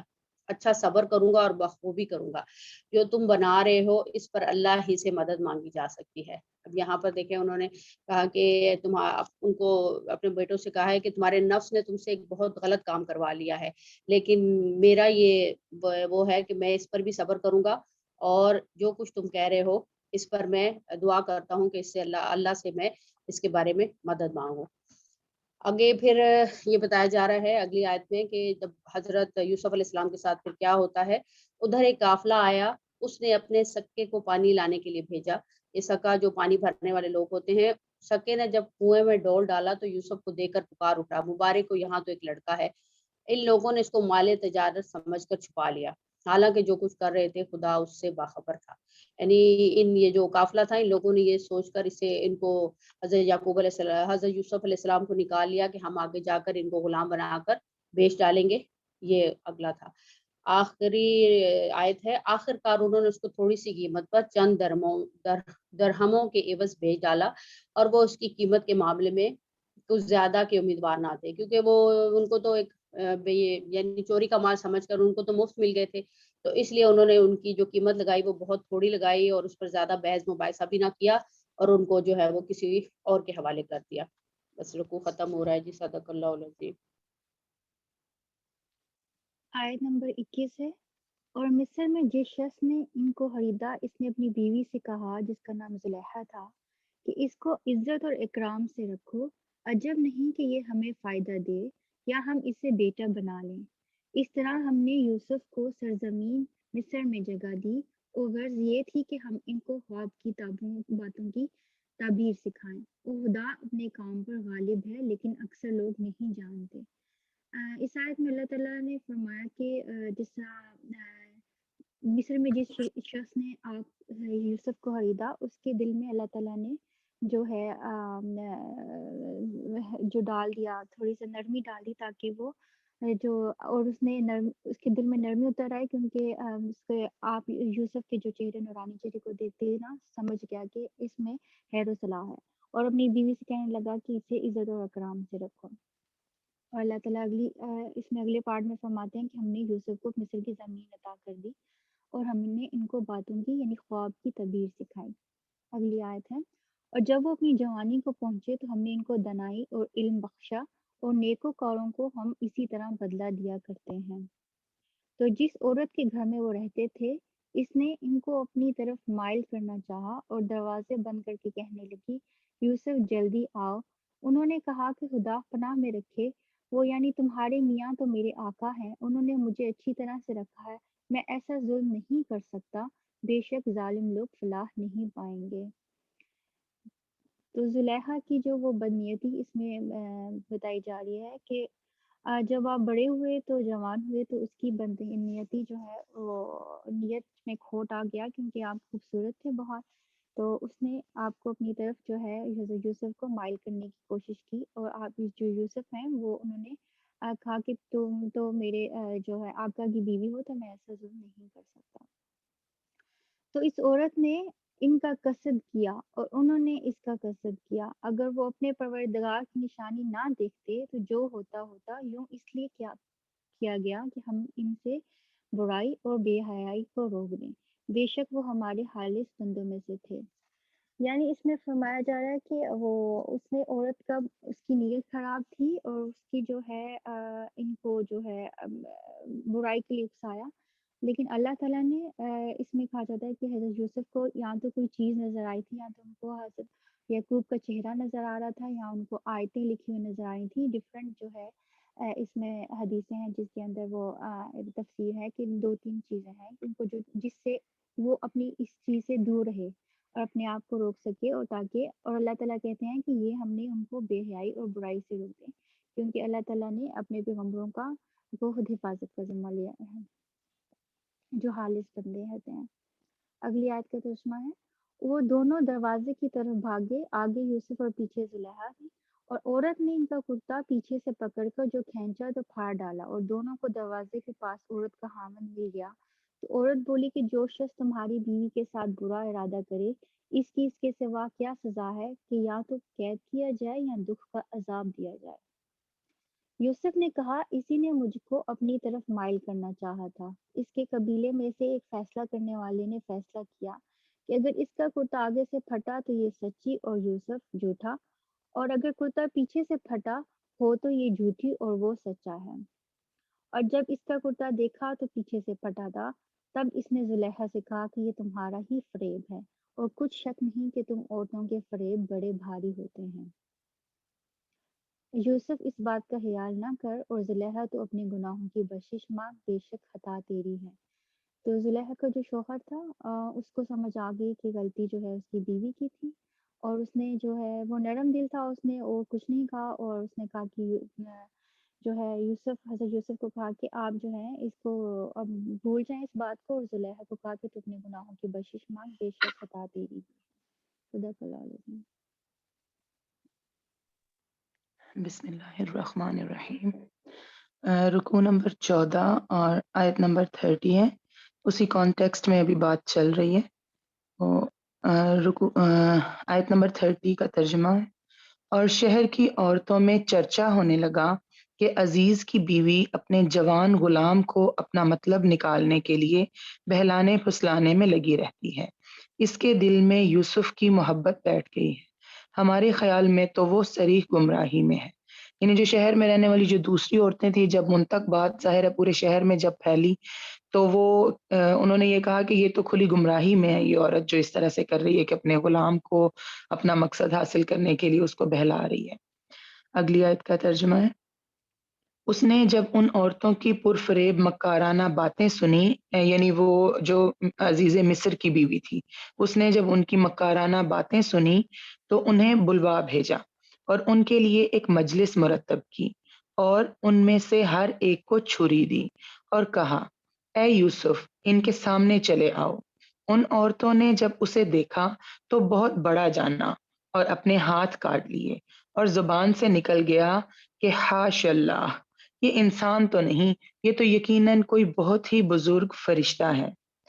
اب اس نے چونکہ اپنے آپ کو صحیح ثابت کرنا تھا کہ اس میں میری غلطی نہیں ہے، جو عزیز مصر کی جو بیوی تھی، کہ وہ نوجوان غلام جو ہے وہ ہے ہی اتنا خوبصورت کہ کوئی بھی عورت اس کو دیکھے تو اس پہ فریفتہ ہو جائے گی، تو وہ خود کو صحیح ثابت کرنے کے لیے اس نے جو ہے نا ان عورتوں کو جو اس کے خلاف باتیں کری تھی یا اس پہ جو ہے وہ اس کے بارے میں بول رہی تھیں کہ یہ اس نے غلط کام کیا ہے، تو وہ ان سب کو اس نے بلوایا، ایک محفل سجائی، پھر اس میں ان کو لا کے بٹھایا، ان کے سامنے کوئی پھل وغیرہ رکھے ہوں گے اور ساتھ چھری رکھی ہوگی، اور پہلے اس نے حضرت یوسف علیہ السلام کو سامنے نہیں کیا ان کے، پھر جب ان کے ہاتھوں میں چھریاں پکڑا دی، مطلب وہ فروٹ وغیرہ جو ان کو ان کی تواضع کے لیے رکھے تو ان کو کاٹنے کے لیے ان کے ہاتھوں میں جب انہوں نے چھریاں پکڑ لی تو پھر اس نے حضرت یوسف علیہ السلام کو بلوا بھیجا کہ اب باہر نکلو نا۔ تو پھر جب وہ سب سامنے آئے تو اس میں تفسیر سن رہی تھی ڈاکٹر اسرار احمد کی، وہ کہہ رہے تھے کہ یہاں پہ کیونکہ قطعنا کا لفظ یوز ہو رہا ہے، یہ باب تفعیل میں سے ہے، جس میں کوئی کام جو ہے بڑے مطلب اہتمام سے جب کیا جاتا ہے تو یہ والا صیغہ یوز ہوتا ہے۔ اس کا مطلب کہ ان سے غلطی سے یہ نہیں ہوا تھا، وہ جیسے جب وہ فروٹ ایک عورت نے جیسے کاٹا تو اس سے غلطی سے ان کو دیکھ کے بے اختیار ہی اس سے اپنی انگلی پہ کٹ لگ گیا، تو چونکہ حضرت یوسف علیہ السلام جو ہے وہ غلام تھے تو اس وجہ سے وہ پھر آگے بڑھے اس کو مطلب کوئی مرہم پٹی یا کچھ اس طرح سے کرنے کے لیے، تو باقی عورتوں نے سوچا کہ اگر ہماری بھی انگلیاں ہم کاٹ لیں تو ہماری طرف بھی یہ ایسے ہی بڑھے گا، یعنی ان کا حسن دیکھ کے ان کا بھی دل چاہا کہ یہ ہماری طرف آئیں، تو اس وجہ سے انہوں نے ارادتاً جو ہے نا وہ اپنی انگلیاں کاٹ لی، یعنی وہ غلطی سے نہیں ہوا تھا، ارادتاً انہوں نے انگلیاں اپنی کاٹ لی۔ تو پھر انہوں نے یہ کہا کہ یہ تو کوئی عام انسان تو نہیں لگ رہا، یہ تو کوئی بزرگ فرشتہ لگ رہا ہے۔ اس کا مطلب یہ نہیں کہ انسان خوبصورت نہیں ہوتے اور فرشتے ہی جو ہیں وہ خوبصورت ہوتے ہیں، اس کا مطلب یہ ہے کہ ان کے چہرے پہ وہ ان کو وہ نور نظر آیا اور وہ ان کو یہ لگا کہ یہ ایک اتنی جو با اثر خاتون ہے، اس نے ان کو، وہ خوبصورت بھی تھی، اس نے ان کو اپنی طرف مائل کرنے کی کوشش کی ہے، تو جو عام انسان ہے وہ تو فوراً سے اس طرح سے مائل ہو جائے، اس کا مطلب یہ کوئی عام انسان نہیں ہے، یہ کوئی بہت ہی بزرگ انسان ہے، یعنی یہ فرشتوں کی صفت والا انسان ہے۔ اگلی آیت کا ترجمہ ہے، آیت نمبر 32۔ اس وقت عزیز مصر کی بیوی نے کہا، یہ ہے وہ جس کے بارے میں تم مجھے تانے دے رہی تھی، میں نے ہر چند اس سے اپنا مطلب حاصل کرنا چاہا لیکن یہ بال بال بچا رہا، اور جو کچھ میں اس سے کہہ رہی ہوں اگر یہ نہ کرے گا تو یقیناً یہ قید کر دیا جائے گا اور بے شک یہ بہت ہی بے عزت ہوگا۔ اب وہ کھلم کھلا سب کے سامنے اعتراف کر رہی ہے کیونکہ اس نے دیکھ لیا کہ یہ ساری بھی ان کے حسن کی معترف ہو گئی ہیں، تو پھر وہ کھلم کھلا اپنا جو اس کا ناپاک ارادہ تھا اس کا وہ ان کے سامنے اقرار کر رہی ہے، اور پھر وہ اتنی ڈھٹائی سے، کیونکہ وہ بااثر تھی تو اتنی ڈھٹائی سے وہ کہہ رہی ہے کہ اگر یہ نہ مانے گا اس کام کے لیے تو پھر یقیناً یہ قید کیا جائے گا۔ ایک منٹ جی دیکھیں، اب یہاں یہ ثابت ہوتا ہے کہ جو بے حیا عورت ہوتی ہے وہ چالاک بھی ہوتی ہے، وہ اس کو ٹرکس بھی یوز کرنے آتے ہوتے ہیں، اور وہ الزام تراش بھی ہوتی ہے، اس لیے وہ فتنہ ہوتی ہے۔ اور یہ پیچھے تھا کہ یوسف علیہ السلام نے کہا کہ اس نے مجھے پھانسنے کی کوشش کی تھی، یعنی کہ اپنی صفائی میں اپنی بے گناہی ثابت کرنے کے لیے بولنا انبیاء کی سنت میں سے ہے۔ آگے کریں۔ آیت نمبر 33 ہے، یوسف علیہ السلام نے دعا کی، اے میرے پروردگار، جس بات کی طرف یہ عورتیں مجھے بلا رہی ہیں اس سے تو مجھے جیل خانہ بہت پسند ہے، اگر تو نے ان کا مکر و فریب مجھ سے دور نہ کیا تو میں تو ان کی طرف مائل ہو جاؤں گا اور بالکل نادانوں میں جا ملوں گا۔ اب یہاں حضرت یوسف علیہ السلام جو ہیں وہ اللہ تعالیٰ سے دعا کر رہے ہیں، کیونکہ ان کو یہ تھا کہ میں بھی انسان ہی ہوں آخر، تو یہ نہ ہو کہ ان عورتوں کا جو مکر و فریب ہے، یہ ان کی جو چالیں ہیں وہ کامیاب ہو جائیں، تو اللہ تعالیٰ سے دعا کر رہے ہیں کہ مجھے اس سے تو بہتر ہے کہ میں جیل میں چلا جاؤں تاکہ میں ان کے مکر و فریب سے تو بچ جاؤں۔ آیت نمبر 34، اس کے رب نے اس کی دعا قبول کر لی اور ان عورتوں کے داؤ پیچ اس سے پھیر دیے، یقیناً وہ خوب سننے والا، خوب جاننے والا ہے۔ بے شک پھر ان تمام نشانیوں کے دیکھ لینے کے بعد بھی انہیں یہی مصلحت معلوم ہوئی کہ یوسف کو کچھ مدت کے لیے قید خانے میں رکھیں۔ یعنی جو عزیز مصر تھا اس کو سمجھ تو آ گئی تھی کہ اس میں حضرت یوسف علیہ السلام کی کوئی غلطی نہیں ہے، لیکن پھر بھی مصلحتاً اس نے سوچا کہ ان کو قید رکھنا ہی جو ہے، اپنی بیوی سے دور رکھنا ہے جو ہے وہی بہتر ہے، تو اس لیے اس نے یہ فیصلہ کیا کہ کچھ عرصے کے لیے ان کو قید خانے میں رکھا جائے۔ اگلا رکوع شروع ہو رہا ہے، اب جب وہ قید خانے میں ان کو بھیج دیا گیا اس کے بعد کا جو ہے وہ ٹائم شروع ہو رہا ہے۔ اس کے ساتھ ہی 2 اور جوان بھی جیل خانے میں داخل ہوئے۔ ان میں سے ایک نے کہا کہ میں نے خواب میں اپنے آپ کو شراب نچوڑتے دیکھا ہے، اور دوسرے نے کہا میں نے اپنے آپ کو دیکھا ہے کہ میں اپنے سر پر روٹی اٹھائے ہوئے ہوں جسے پرندے کھا رہے ہیں، ہمیں آپ اس کی تعبیر بتائیے، ہمیں تو آپ خوبیوں والے شخص دکھائی دیتے ہیں۔ وہ چونکہ ان کے ساتھ جیل خانے میں رہ رہے تھے تو اس وجہ سے جب ہم کسی کے ساتھ رہتے ہیں تو ہمیں اس کی عادات کا، اس کا پتہ چل جاتا ہے کہ یہ کس طرح کا انسان ہے، تو انہوں نے یہ دیکھا کہ یہ کوئی بہت اچھا انسان ہے، تو اس وجہ سے انہوں نے ان سے پوچھا، اور حضرت یوسف علیہ السلام کو اللہ تعالیٰ نے خوابوں کی تعبیر بتانے کا جو ہنر ہے وہ بھی سکھایا ہوا تھا، تو اس وجہ سے وہ علم بھی ان کے پاس تھا، تو انہوں نے ان کے جو ساتھی تھے جیل میں انہوں نے ان سے اپنے خواب سنائے اور ان کی تعبیر پوچھی۔ اگلی آیت کا ترجمہ ہے، یوسف علیہ السلام نے کہا تمہیں جو کھانا دیا جاتا ہے اس کے تمہارے پاس پہنچنے سے پہلے ہی میں تمہیں اس کی تعبیر بتلا دوں گا، یہ سب اس علم کی بدولت ہے جو مجھے میرے رب نے سکھایا ہے، میں نے ان لوگوں کا مذہب چھوڑ دیا ہے جو اللہ پر ایمان نہیں رکھتے اور آخرت کے بھی منکر ہیں۔ اب چونکہ وہ نبی تھے تو اس لیے نبی جو ہیں وہ جہاں پہ دیکھتے ہیں کہ کچھ لوگ میری طرف پوری طرح سے متوجہ ہیں تو ان کو یہی ہوتا ہے کہ وہ دعوت توحید اور حق جو ہے وہ ان لوگوں تک پہنچا دے کہ ہو سکتا ہے وہ میری طرف متوجہ ہیں، وہ اس چیز کو قبول کر لیں، تو اس لیے انہوں نے فوراً ان کو تعبیر نہیں بتائی، انہوں نے ان سے کہا کہ تمہارا جو کھانا، جیسے جیل میں جب کوئی ہوتا ہے تو ٹائمنگز ہوتی ہیں کہ اس ٹائم پہ ان کو کھانا ملے گا، راشن ملے گا، تو جب تک تمہارے پاس وہ تمہارا کھانا پہنچتا ہے اس سے پہلے میں تمہیں بتا دوں گا تعبیر، لیکن اس سے پہلے وہ ان کو دعوت توحید و حق جو ہے نا وہ دینے لگے۔ اگلی آیت کا ترجمہ ہے، میں اپنے باپ دادوں کے دین کا پابند ہوں، یعنی ابراہیم اور اسحاق اور یعقوب کے دین کا، ہمیں ہرگز یہ سزاوار نہیں کہ ہم اللہ کے ساتھ کسی کو بھی شریک کریں، ہم پر اور تمام لوگوں پر اللہ کا یہ خاص فضل ہے، لیکن اکثر لوگ ناشکری کرتے ہیں۔ اے میرے قید خانے کے ساتھیوں، کیا متفرق کئی ایک پروردگار بہتر ہیں یا ایک اللہ زبردست طاقتور؟ یعنی اب وہ ان سے سوال پوچھ رہے ہیں کہ کیا ایک اللہ بہتر ہے یا بہت سارے چھوٹے چھوٹے معبود جو تم لوگوں نے بنا رکھے ہیں وہ بہتر ہیں۔ اگلی آیت کا ترجمہ ہے، اس کے سوا تم جن کی پوجا پاٹ کر رہے ہو وہ سب نام ہی نام ہے جو تم نے اور تمہارے باپ دادوں نے خود ہی گھڑ لیے ہیں، اللہ نے ان کی کوئی دلیل نازل نہیں فرمائی، فرما روائی صرف اللہ ہی کی ہے، اس کا فرمان ہے کہ تم سب سوائے اس کے کسی اور کی عبادت نہ کرو، یہی دین درست ہے، لیکن اکثر لوگ نہیں جانتے۔ اے میرے قید خانے کے رفیقو، تم دونوں میں سے ایک تو اپنے بادشاہ کو شراب پلانے پر مقرر ہو جائے گا، لیکن دوسرا سولی دیا جائے گا اور پرندے اس کا سر نوچ نوچ کھائیں گے، تم دونوں جس کے بارے میں تحقیق کر رہے تھے اس کام کا فیصلہ کر دیا گیا۔ اب وہ ان کو ان کے خوابوں کی تعبیر بتا رہے ہیں، لیکن وہ اسپیسیفک کر کے نہیں بتا رہے کہ تمہارے خواب کی یہ تعبیر ہے اور تمہارے کی یہ تعبیر ہے، انہوں نے اس طرح سے ہی کہا ہے کہ تم دونوں میں سے ایک جو ہے وہ تو بادشاہ کو شراب پلائے گا اور دوسرے کو سولی دی جائے گی، وہ اس لیے کہ جس کو سولی دی جائے گی یہ نہ ہو کہ وہ اس ٹائم سے پہلے یہ جو ہے وہ غمگین ہو جائے، یعنی اس میں بھی حکمت تھی۔ آگے اگلی آیت ہے آیت نمبر 42. اور جس کی نسبت یوسف کو کا گمان تھا کہ ان دونوں میں سے یہ چھوٹ جائے گا، اس سے کہا کہ اپنے بادشاہ سے میرا ذکر بھی کر دینا. پھر اسے شیطان نے اپنے بادشاہ سے ذکر کرنا بھلا دیا اور یوسف علیہ السلام نے کئی سال قید خانے میں ہی کاٹے.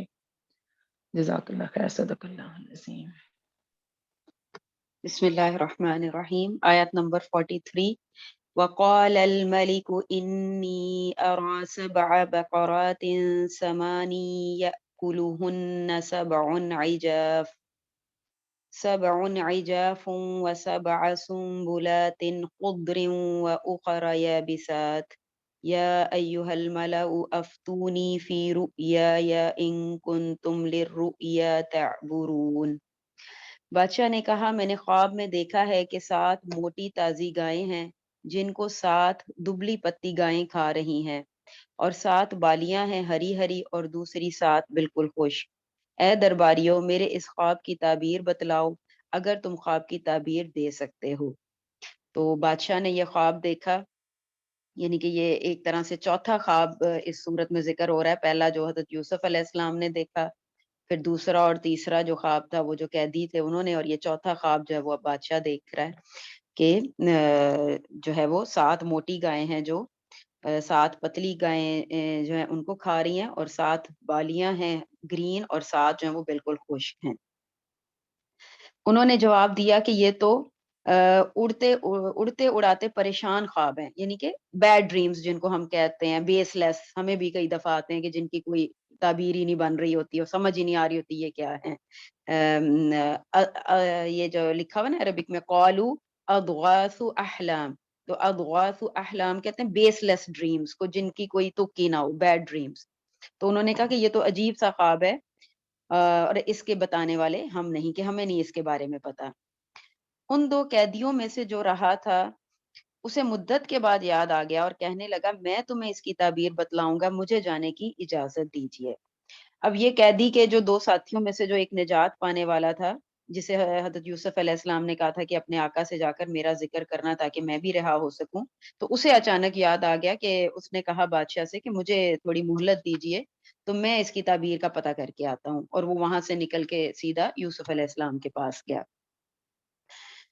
نیکسٹ آیت ہے اے یوسف اے بڑے ہی اچھے دوست. اب آپ اس کا ذرا سٹائل دیکھیں عربک میں، یوسف ایھا الصدیق. حالانکہ وہ 7 سال کے بعد آ رہا ہے لیکن بلا ایسے رہا ہے جیسے پتہ نہیں کتنا پکا دوست ہے ان کا، کیونکہ اس کو کام تھا، اس کو غرض تھی ان سے.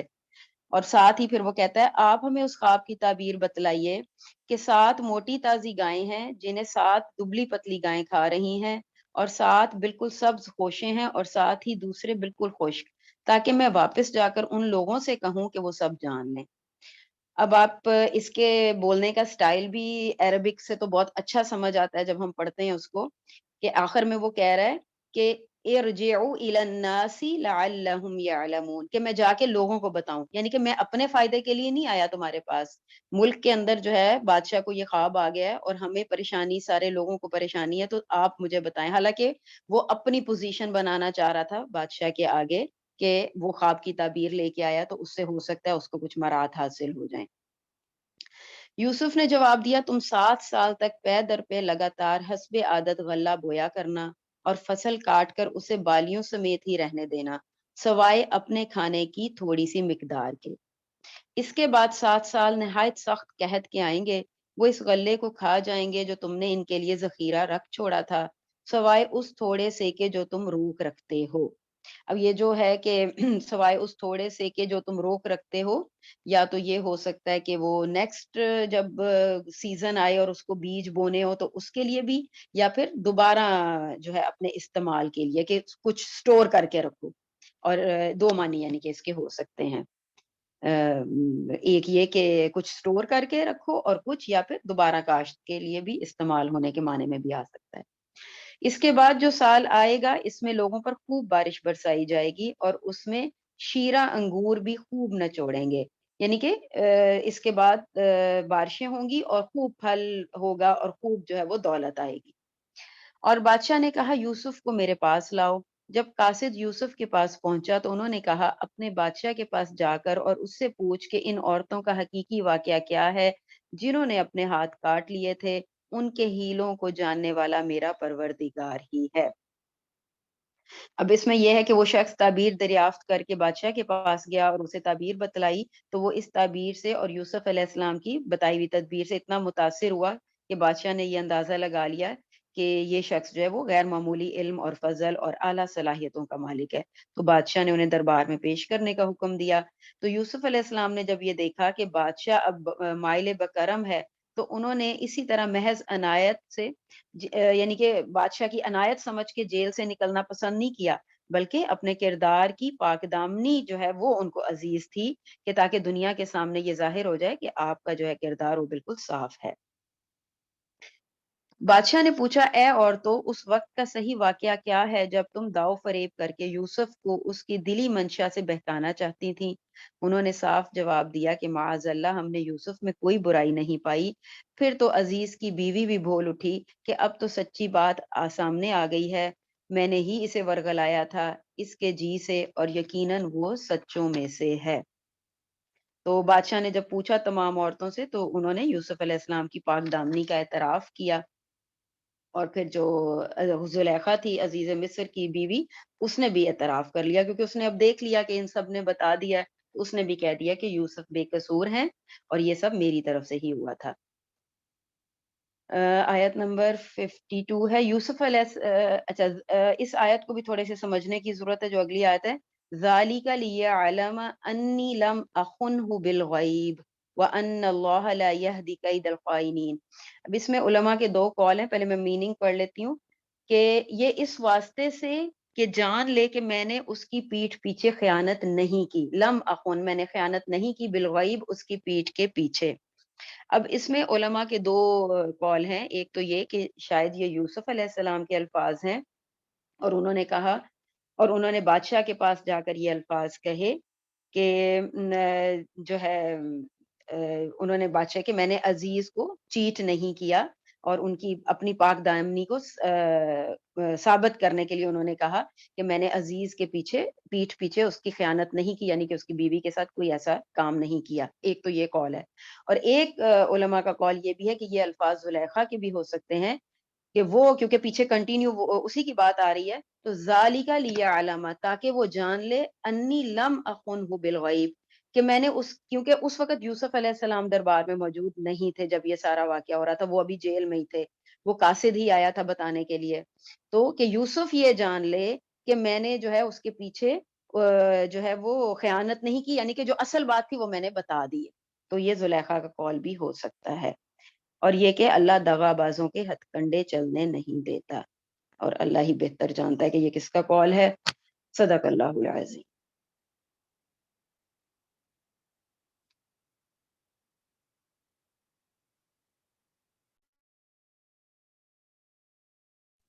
جزاک اللہ خیرا کثیرا فی الدنیا والآخرہ۔ الحمد للہ رب العالمین، الصلاۃ والسلام علی اشرف الانبیاء والمرسلین وعلی آلہ واصحابہ ومن سنتہ الی یوم الدین۔ اللہم اجعلنا منہ ومن الذین آمنوا وعملوا الصالحات وتواصوا بالحق وتواصوا بالصبر، آمین یا رب العالمین۔ اللہم ارحمنی بالقرآن واجعلہ لی اماما ونورا وہدی ورحمہ، اللہم ذکرنی منہ ما نسیت وعلمنی منہ ما جہلت وارزقنی تلاوتہ آناء اللیل واطراف النہار واجعلہ لی حجتا یا رب العالمین، آمین یا رب العالمین۔ یا اللہ، یا رحمان، یا رحیم، یا الہ العالمین، تمام حاضرین محفل پر اپنی رحمتوں کی خاص بارش کرنا۔ یا اللہ ہم سب کے احوال درست فرما دے، ہماری دلوں کی جائز خواہشات کو پورا کر دے۔ یا اللہ قرآن کو ہماری آنکھوں کی ٹھنڈک، ہماری زبان کی چاشنی، ہمارے دل کا نور بنا دے، ہماری اولادوں کو ہمارے لیے صدقہ جاریہ بنا دے، دین کے راستے ہمارے لیے آسان فرما دے۔ یا اللہ آج ہم نے پڑھا، ہمیں بہترین پیرنٹس میں سے بنا دے، ہماری اولاد کی خاطر ہمیں دین سکھا دے۔ یا اللہ امت کے سب بچوں کو ساری امت کے بچوں کو نیک صالح بنا، سب کے والدین کی آنکھیں ٹھنڈی کر، یا اللہ سب کی آنکھیں ٹھنڈی کر دے۔ ربنا آتنا فی الدنیا حسنۃ وفی الآخرۃ حسنۃ وقنا عذاب النار۔ وصلی اللہ علی نبینا محمد وآلہ وصحبہ اجمعین برحمتک یا ارحم الراحمین آمین ثم آمین سبحانک اللہم وبحمدک نشہد ان لا الہ الا انت نستغفرک ونتوب الیک۔ السلام علیکم ورحمۃ اللہ وبرکاتہ۔